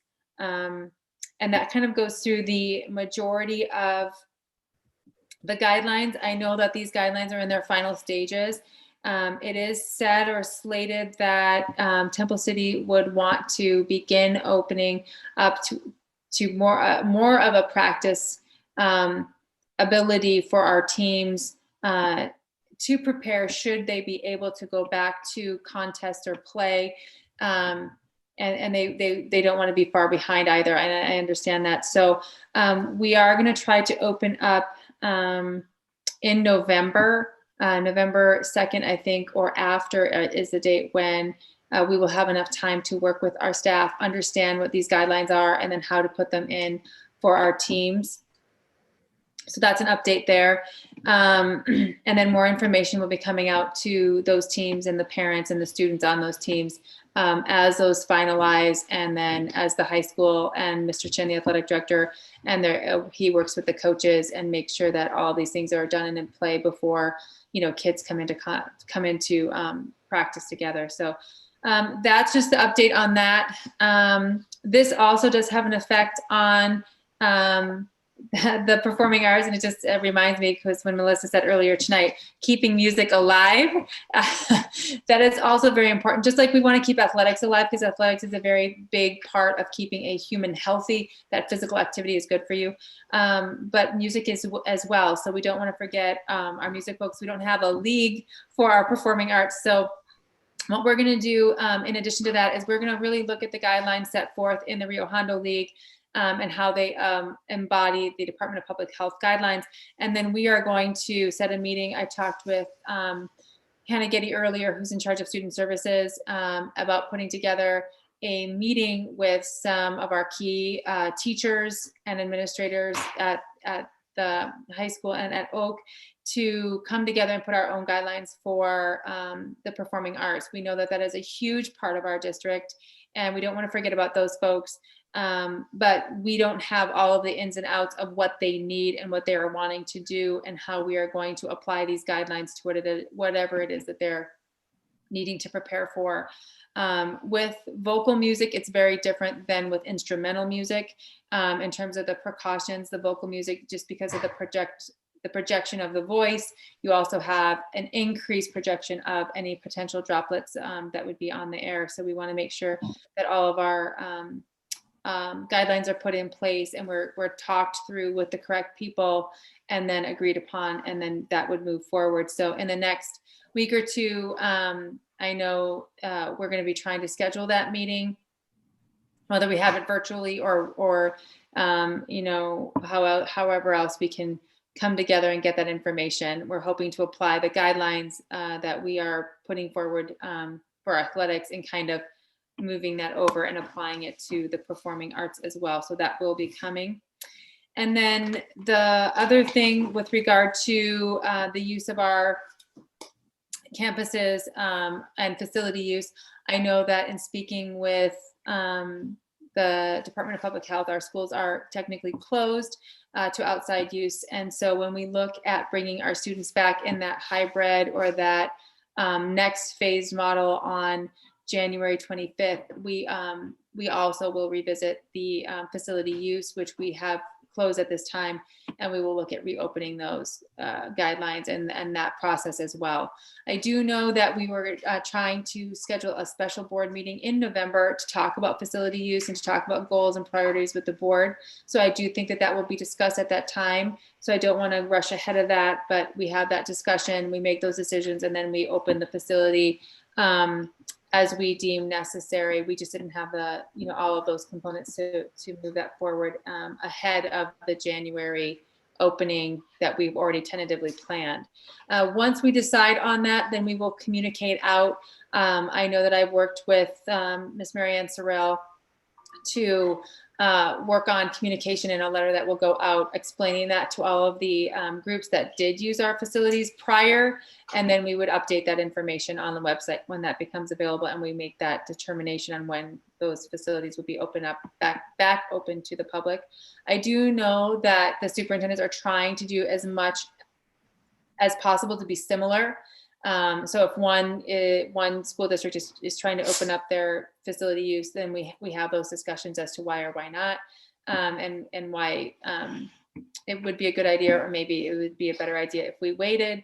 But I think it's better if we're as consistent as possible between districts. It's not always going to be perfect, We're going to have one district that may do it a little bit different than another, but in general, we all want to kind of try to be on the same page with each other. So as those things change, I will bring those changes back to the board for consideration.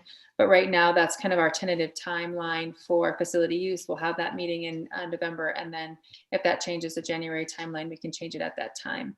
But that's what we're looking at currently. Before we determine, there's many things that we need to determine going into if we're going to open up in hybrid or not. And one of those things is just looking at our technology. We do know that a lot of things are riding on our technology and our technological systems, and that would include our network that runs across all of the district's sites.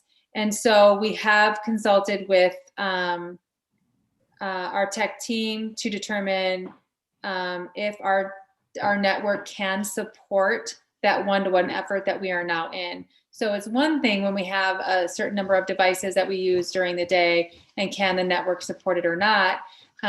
It's another thing when you add the multitude and thousands of devices onto our campuses. Can the network support all of those devices running at the same time? We have checked with Andy, who is the director of technology. He does say that we have a 5 gigabyte system, upload and download, and that we should have the correct amount of bandwidth to support all of the devices on our campuses. In saying that is great in theory. So we are going to ask the tech team to go through a series of checks and balances to determine what the load on the system can handle and not. We did hear from a different neighboring district who had basically come out and said, I would love to go into a hybrid type setting, but unfortunately they do not have the bandwidth. This other district did not have the bandwidth to even run the devices on the campus, and that it wasn't an option to bring everyone kind of back and forth in that hybrid model. So there may be a district that stays completely online or digital, but they would stay in that digital format for that reason, because there's some other limiting factor to bringing them back. So that's just important to know. Again, the superintendents really want to be as consistent with each other as possible. We know that there are going to be some variances, but in those cases, there's usually a reason why that decision would be made, or that district cannot come back into a hybrid format. So I just want to say that because I don't want it tagged as a safety issue, that they just don't believe it's safe for students to come back. There could be a different reason for some of those decisions to happen. So as I come up with them, or as we discuss them in our meetings, I will bring them to the board as we kind of navigate the decisions that we have to make coming forward, and as we are making those decisions. If there's any questions from, or I've heard this or I've heard that, please just send them along to me so that we can address them in any future presentation and clear up anything that we need to clear up, should anything be confusing. But the other thing that we need to really look at is we need to look at if kids are going to be cohorted, or if you're going into that hybrid model, what is the load going to be for our counseling teams, especially at the secondary level? It's not that big of a shift at the elementary level, because the kids are already cohorted by class and they stay with their class all day long. It's very different at the secondary level where kids are switching classes. So we want to understand what would be the impact on our counseling staff, because the counseling staff is the one that makes all of the master schedule and the schedules happen and occur. And if there are difficulties with that, or if there are time constraints with that, we need to understand what that is so that we can make adjustments in our planning. So that's going to be a critical component that we yet to have enough data for. Again, we're going to check the bandwidth and make sure that we do have enough bandwidth to run all of the devices that we need to be running on the system. And then we also need to determine programmatic impacts. So as you move forward and things are starting to open up, it's going to have shifts on different programs. And so we want to understand and talk to not only the school site principals, but also some of the leaders of those programs to see what those shifts are, what is affecting you in your area that we may just not be aware of. So that's going to be a critical component. And then the last thing that we need to talk about at a great length is the memos of understanding that we have signed with our unions.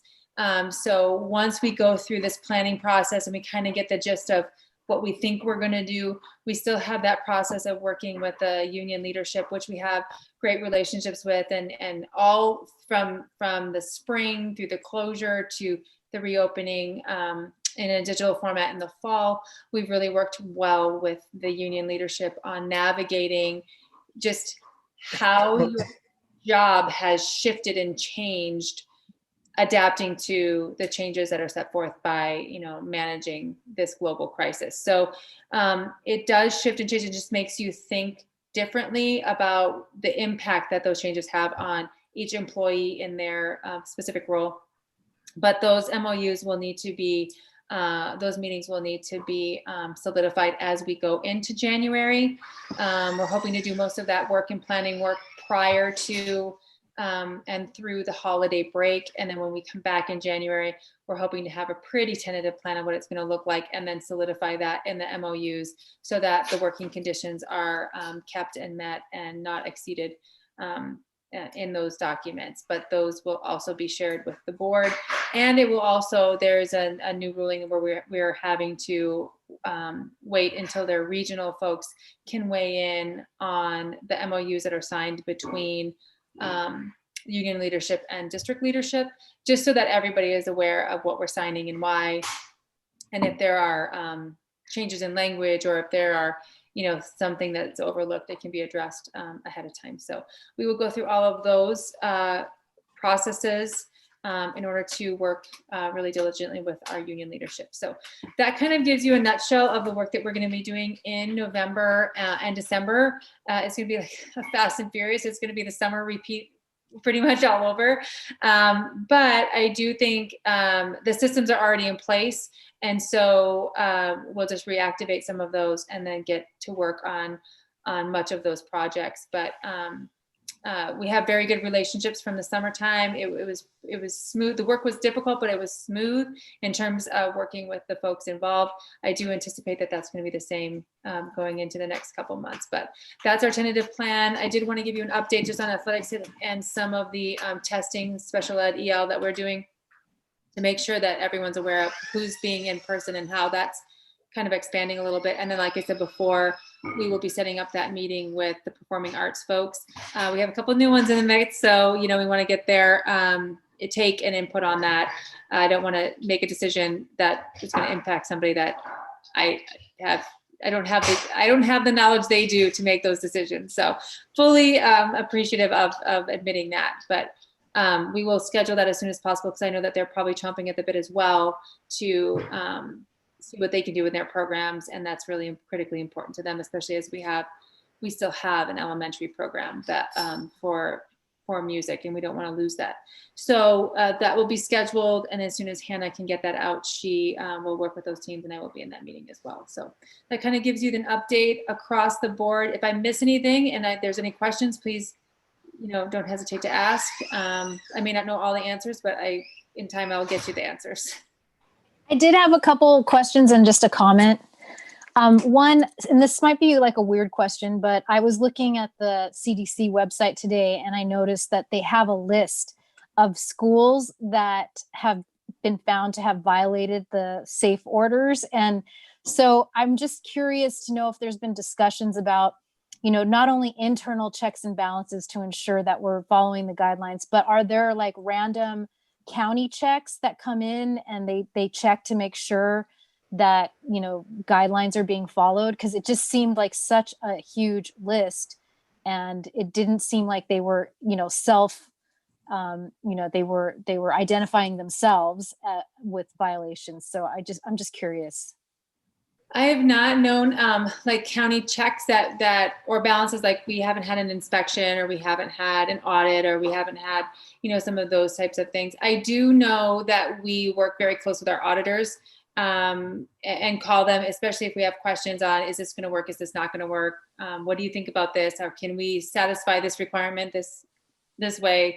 The auditors have been great at communicating with various components, either curriculum instruction or student services directly. Normally you wouldn't have, in those two areas, you wouldn't just pick up the phone and call an auditor. But in this case, because it's so different, you just want to make sure that what you're doing is actually going to count for what they're wanting you to do by the time the audit comes, because the audit is going to come much later. So I haven't seen anything come from LACO or the CDE per se to different districts. We do take different surveys about what we're doing and how we're doing things. LACO does send out several surveys. I know that they're on my calls quite frequently, where we would have to respond back as to what we're doing, what we're not doing, or what we're needing and what we're not needing. That's the only kind of input that we're giving back at the moment.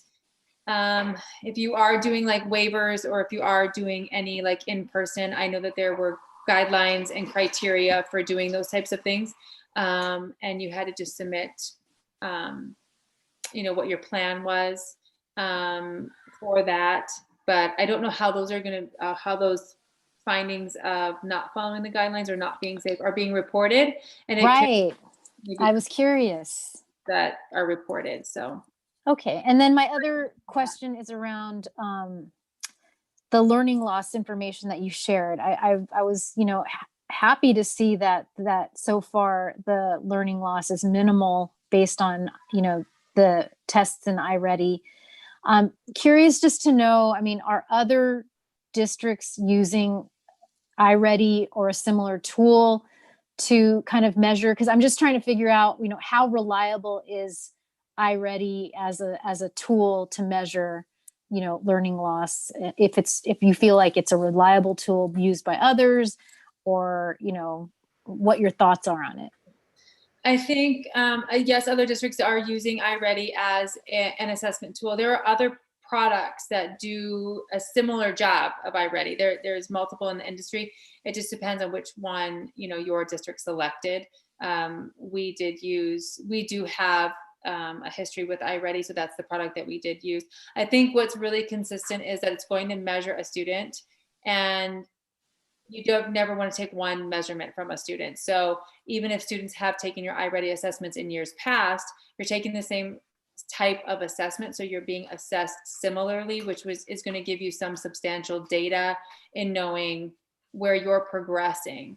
And that's what we want to look at, not really their level of where they are, but how are they progressing, and are they slipping from that natural progression they've had in the past.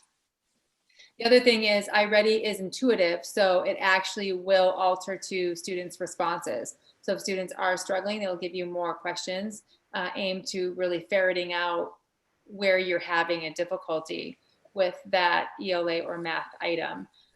So being that it is intuitive, it kind of allows you to determine where the gap of knowledge is, and that will help us with the intervention to target that gap by an intervention. So there are a variety of different tools. I think iReady does have a very good reputation, but for me, it's that historical perspective, like where were their assessments last year, and then now where are their assessments this year? We know it's the same tool. I wouldn't want to change the tool because that would be like apples to oranges. You wouldn't be necessarily able to compare them. And so to determine learning loss, I feel comfortable that we can at least compare to see where there's a problem, and we can always diagnose that problem and use different things more in depth to diagnose it and then treat it. But at least it shows us kind of where those gaps are, which is great. Well, that makes me feel good. And then my last one is more of a comment.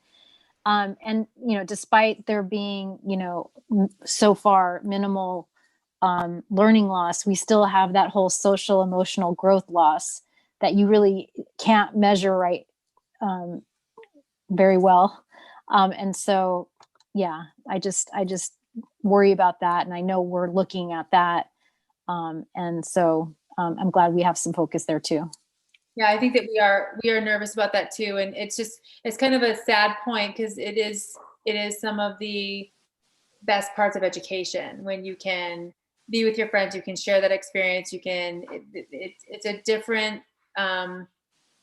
it's not a task, it becomes something enjoyable. Like learning can be an enjoyable activity for both adults and for children. And when you remove the that enjoyable part of it, you stop enjoying it to the level that you could, and then it becomes like a task, and it's not always as fruitful. So we do see that. We are concerned about that. I know our teachers are concerned about that too. And so we do want to address it as quickly as we possibly can. On the athletic portion, you told us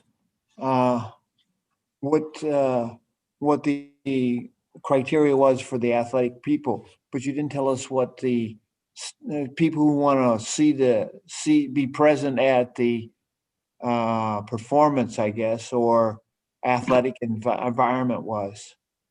So right now, yeah, I did not. I'm so sorry. I negated that. There are no contests. So there are no athletic contests at this time. So there would be no visitors. And once we do get clearance for athletic contests for like games to be played, then that will be a whole different set of criteria that will also apply to the visitors. And the people will see on their website, they'll see the games that are athletic and contests that are scheduled, right? So yes, right now, since there are no games or contests, we will be posting on the website the guidelines for athletes once they're finalized. And then once we do go into that time frame where there are going to be games and contests, then yes, all of the guidelines will be posted, the schedules will be posted, and that will be communicated out to our families. Okay, and so the spectators can visual or can distant learn the different sports, right? So there will be social distancing for spectators once you get to opening up that for games and contests. We don't quite know what that's going to look like in terms of what those spectators will have to go through, but the same type of process will be had to develop those guidelines, and then yes, they will be communicated out and posted. Okay. Mm-hmm. Any other questions? All right, thank you, Dr. Fricker. That was very thorough. Thank you. We'll move on to item 21A, which is the discussion action item. And it's to approve opening of a public hearing to discuss the board's potential reappointment of Gina Aparicio as the board's representative. Oh, hold on, I'm not finished talking. I'm not finished yet, Ken. As the board's representative on the Personnel Commission. I'll make the motion. Would you like to make a motion now? Yes, I'll make the motion. Motion by member Nolenberg. Is there a second? Second by Lynn. Second by member Lynn. Okay, and I will do a roll call vote. Nicole? Yes. I am a yes. Member Nolenberg? Yes. Member Smith? Yes. Member Espinosa? Yes. Member Lynn? Yes. Okay, so the public hearing is open at 8:36. Is there anyone who would like to speak? We have our one candidate here, Gina Aparicio. Would you like to say anything, Gina? Okay, can you hear me? Yes. Yes. Yeah. Yes. Good evening to the Board of Education and Dr. Fricker. Thank you for having me here. I've enjoyed the meeting, very informative. So thank you for having me. I don't know if you want me to just keep talking or if you want to ask me questions, but my experience being a current personnel commissioner has been very rewarding. I've learned a lot. I've gotten to know a lot of people in the district and the way personnel runs, so much that I never knew. Being a classified employee of a district myself. So that's mean I have learned very much, and I'm very grateful that I've had this opportunity. Thank you, Gina. Did anyone want to ask her anything? Okay, we'll move on to item 21B, which is to approve closing the public hearing to discuss the board's potential reappointment of Gina Aparicio as the board's representative on the Personnel Commission. I'll make that Would someone motion. like to make a motion? Okay, motion by member Nolenberg, Second by Lynn. second by member Lynn. Okay, roll call vote. Nicole? Yes. Member Nolenberg? Yes. Member Smith? Yes. Member Espinosa? Yes. Member Lynn? Yes. And I am a yes. So the motion carries 5-0 and the public hearing is closed at 8:39.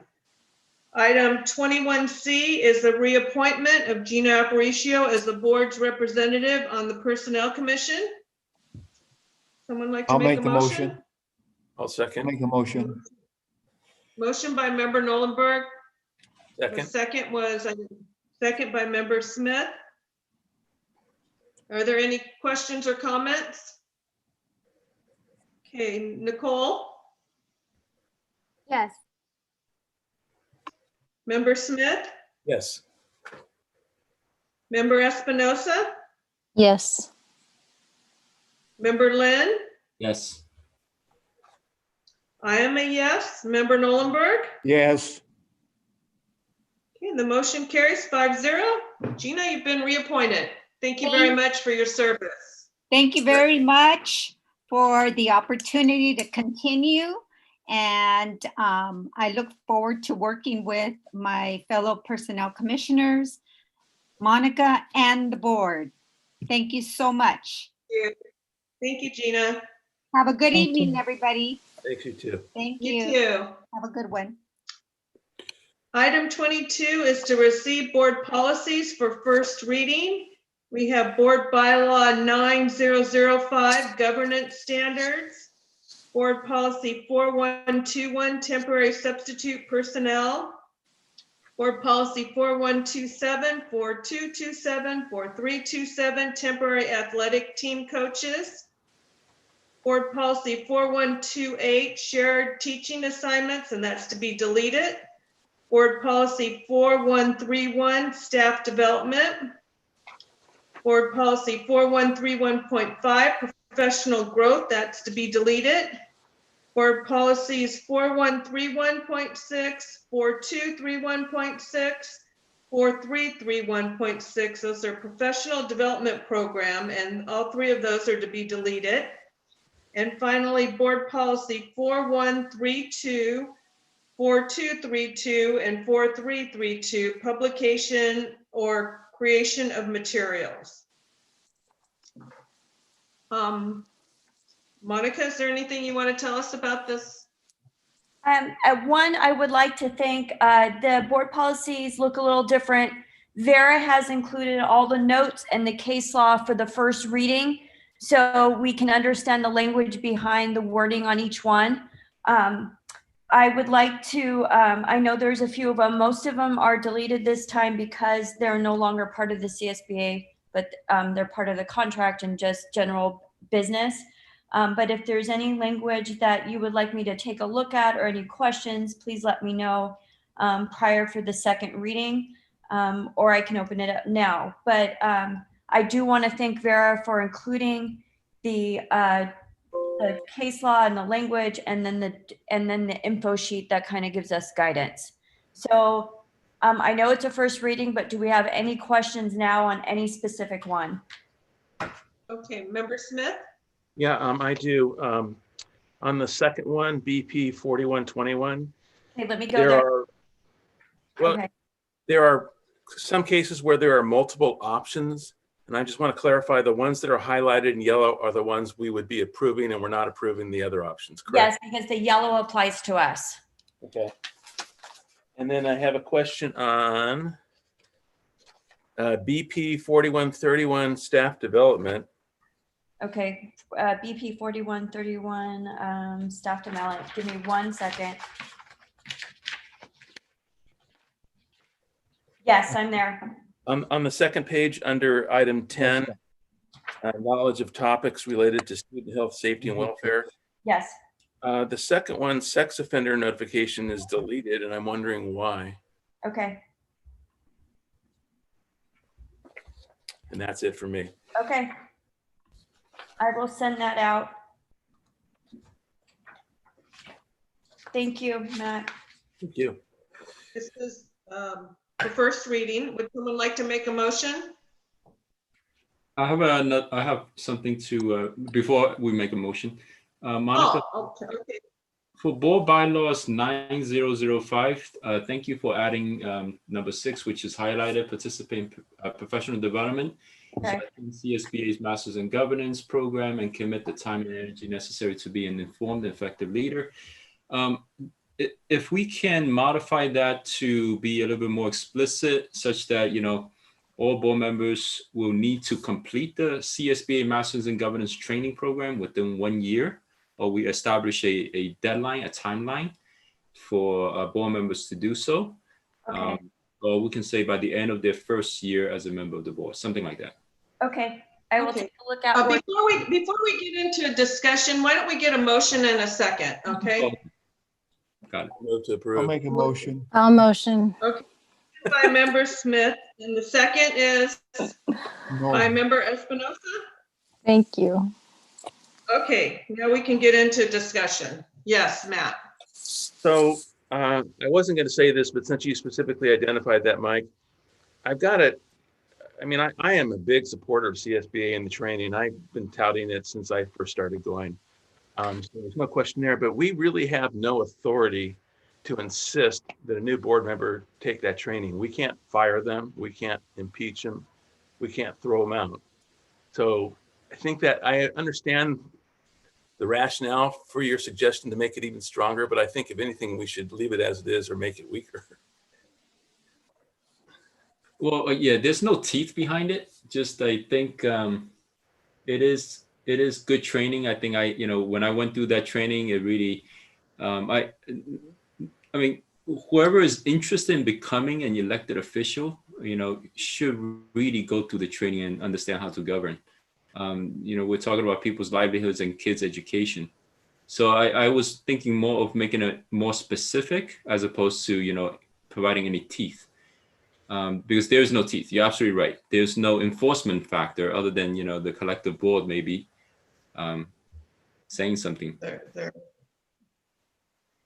Yeah, I kind of agree with Matt. I think, as much as I'd like to require people to do it and like to require them to do it in their first year, I just don't see the point of having that type of language when we can't enforce it. Okay. So I'd like the way it is, where it's encouraging people to do it, and hopefully people will care enough that they'll want to do it. But I prefer to leave it how it is. I think we could say, we could leave it as an encouragement, but maybe put just say, it's encouraged that within the first year you do it. It's just an encouragement, but at least, there's some time expectation there, but without saying it's required, or without saying, I think we are encouraging people to do it as soon as possible, and putting that little timestamp in there, I think it's not bad. It's not changing the meaning of the language. And I kind of see Mike's point. I mean, everyone has a great point, but I think it wouldn't hurt to say we're encouraging people to do it within their first year, or it's being encouraged that it be done in the first year. Oh, within 1 year of passing this. But just as a point for the well-being of our school district, and how, board members should stay within board members' lanes, as opposed to getting to micromanagement. In some districts, that becomes a nightmare for the district. I totally agree with you on that. I just think even having a timeline is problematic. For instance, right now, they haven't been offering Masters in Governance. So if someone is newly elected in November, I don't know that they'll be able to get it done within a year. So I want to encourage them. I think as the existing board member, I think I have a responsibility to encourage the new person to do it and stress how important it is, but I kind of like the language the way it is, but yeah, that's just me, and we'll vote on it next time. All right. And the irony is that Matt motivated me to get that training. When he shared that he got the training, I thought, what is that thing? You know, so maybe we need to approach it not so much from language, but yeah, I mean, this is the first reading. We could look at it from more like a tradition, maybe when we have to run for school board, that the orientation provided to candidates is that, look, this is an expectation. As opposed to, you're right, if we say 1 year or 2 years, and let's say we have a pandemic and that doesn't happen, then what happens, right? So maybe the board president, sitting president, then could be the mentor, appropriately without violating the Brown Act, but to say that this is some training that's necessary to know how to govern, right? I think Okay. that's reasonable. Okay. Yeah, I mean, we do want people to operate from the same baseline, you know, in terms of their knowledge about governance. So I know I was happy to take it because I felt like it did make me feel like I knew now the level at which, you know, I was to be involved and, you know, what my focus as a board member should be. So I thought it's critical. And I'm sure anybody that makes the effort to, you know, run for board, hopefully they're all in and they're willing to do it. Okay, well, we also have a month before our next board meeting, so everyone can be thinking it over. If they haven't come up with some better language, maybe everyone will like it, or at least 3 people will like it. So, okay, anything else? Can I say one thing? Sure. So I do, in the onboarding process that Marie and I go through with the new board members, like we have sat down and said, you know, we will sign you up and this is kind of what it is. And I know that Marie walks the board members through that process. I know that was the same thing with you, Melissa, when you came on board, and tried to make that as easy as possible to take care of all of that so that all you had to do was go and attend. So that's how we encourage, and we do have that onboarding process standardized. But also when the candidates are running, we meet with them and we sit down, and that's one of the things that I discuss with them. I highly encourage that they go. I tell them what's about and, you know, what they're going to get out of it, who's going to be there, because you really get to learn from other board members, and you get like a crash course from other board members, and you learn from all of their experience, you know, when you're just coming in, especially if you're coming in brand new. So we do encourage that on our end. And I know that Marie does an incredible job at just kind of like setting everybody up. You have all your information.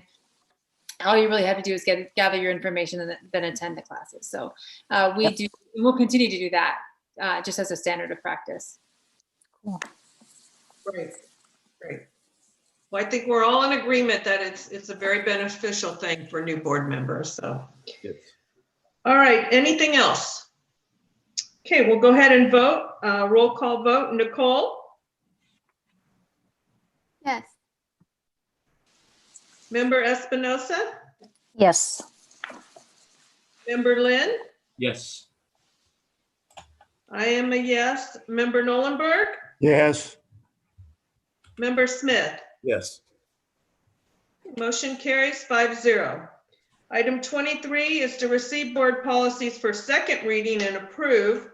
And it's board policy 4119.23, 4219.23, 4319.23, unauthorized release of confidential privileged information.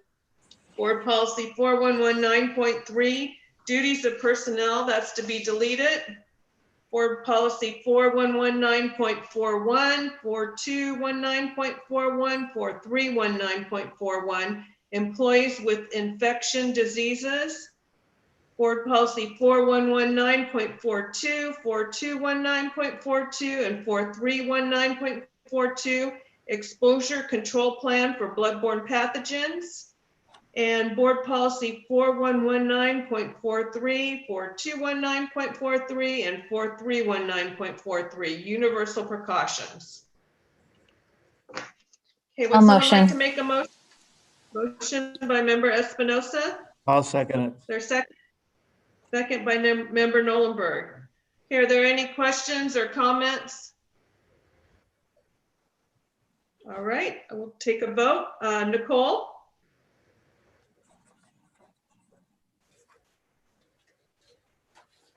Nicole, are you there?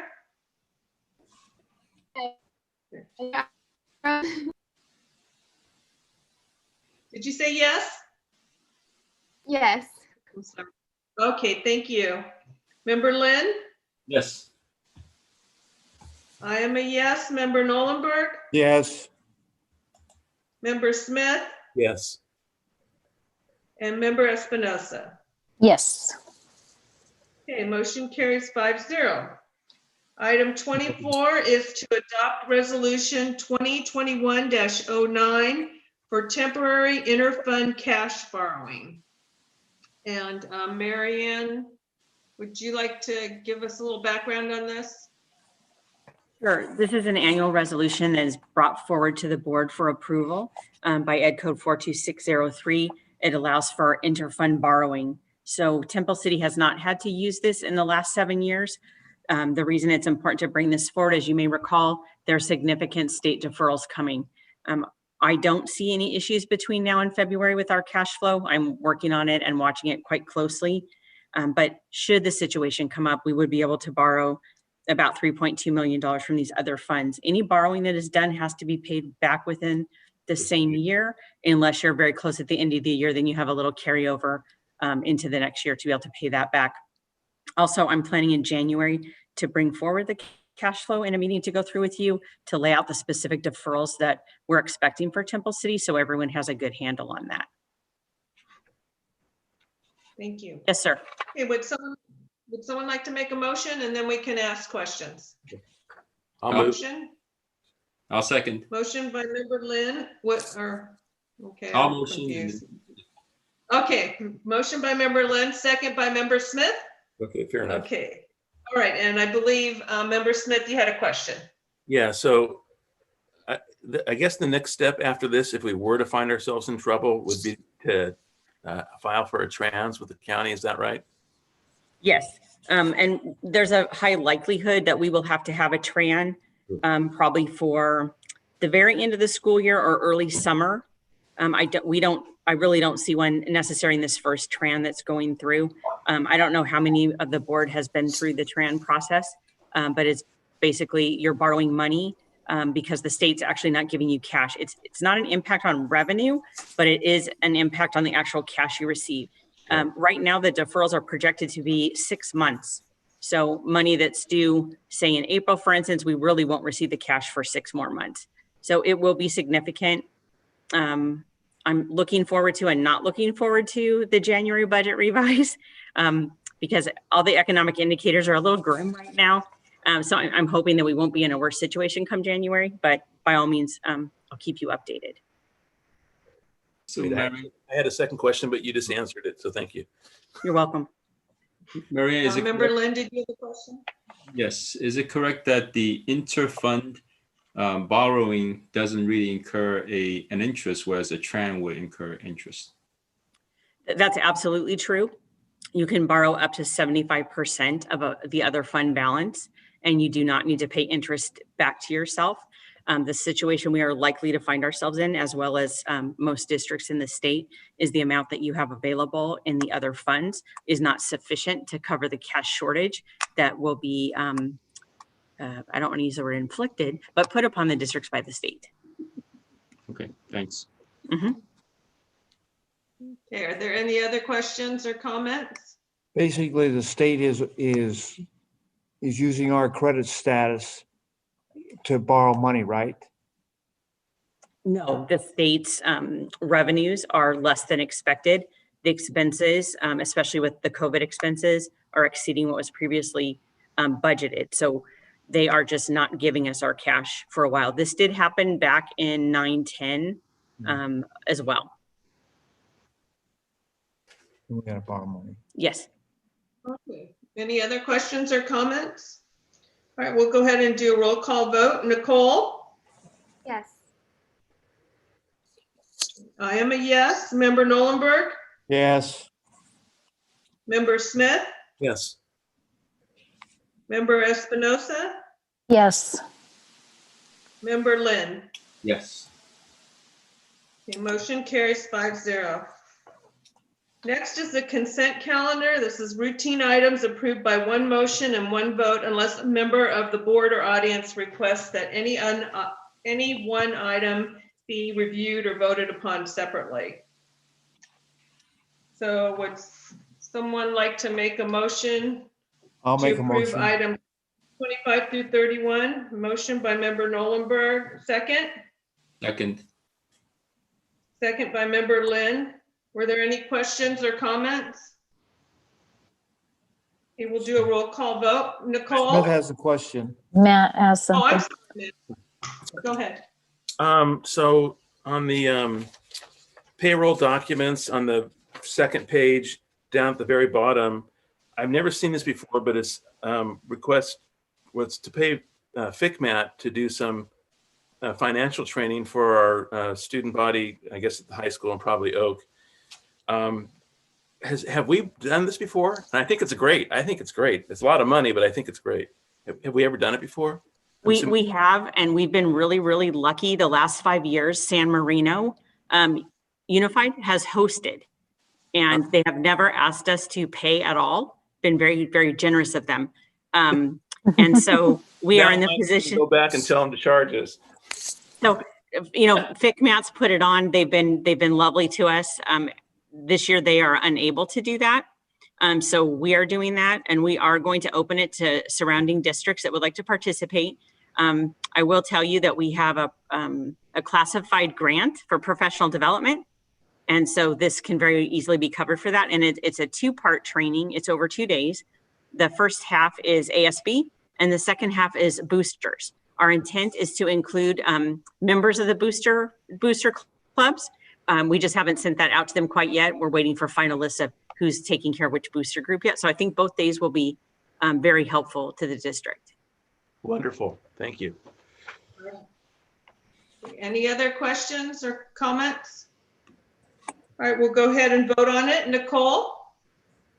Yes. Member Nolenberg? Yes. Member Smith? I'm an enthusiastic yes. Member Espinosa? Yes. Member Lynn? Yes. And I am a yes, so the motion carries 5-0. Item 32 is board comments. Are there any board comments? I would like to see us do lessons learned. Maybe the COVAX, the 19 was the report under business services was complete. It was the beginning, but I like to see what we're doing for the students now and for the parents and for the teachers. Okay, is this an agenda item or a board comment? It is a agenda item. Okay, we're not there yet. This is Okay. board comment. So Any board comment? Not so much a comment, a question about student safety. Next week, next Tuesday's election day, we have, I think, a couple of days leading up to November 3rd. Is there any safety concerns, facility safety concerns, since we're hosting, since we're going to be running the polls? Are we hosting any election polls? Yes, we are. Are there safety concerns or potential safety issues? So from what we were told, they are handling all safety regulations, guidelines, concerns. We are happy to provide the location, but their unit members are actually going to ensure that the people who do come to vote will be very, very safe in doing so. So, Okay. and I don't know exactly what all of their guidelines are going to be, but they do have all of the signage and everything that is necessary to do that.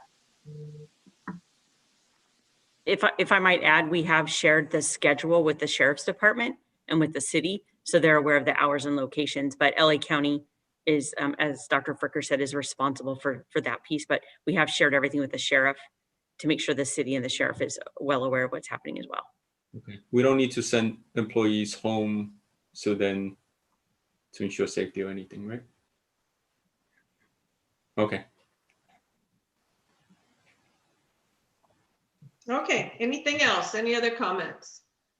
All right, we'll move on to item 33, and that is future agenda items. Member Nolenberg, you had a future agenda item? Yes, I just like the lessons learned. I'd like to see us divided into two parts, really. What we've learned right now and what we're going to learn in the future and do the future later on. But what we've learned by distance learning and how whatever the flaws are in district learning, how we corrected them, and the future later on. Okay, anything else? No, that's it. Does anyone else have anything? Okay, we still have our joint meeting with the Personnel Commission, and now that we have our new Personnel Commissioner, I believe that's going to be scheduled, and a communications presentation that'll be coming to us. All right, move on to item 34, which is additional public comment on agendized and non-agendized items. Do we have any? None. All right, item 35 is adjournment. So would someone like to make a motion? I'll make I'll the motion. motion. I'll second it. Okay. Motion by member Espinosa, second by member Nolenberg. Nicole? Yes. Member Smith? Yes. Member Espinosa? Yes. Member Lynn? Yes. I am a yes. Member Nolenberg? Yes. Also, the Okay, next meeting is on the 18th, right? November 18th. Yes. At Yes, what, the 6 meeting- o'clock? For closed session? We haven't determined that yet. Okay. Meeting is adjourned at 9:05, a unanimous vote. Okay. Thank you, everybody. Thank you. Have a- Good night. Night. Safe Night. Halloween.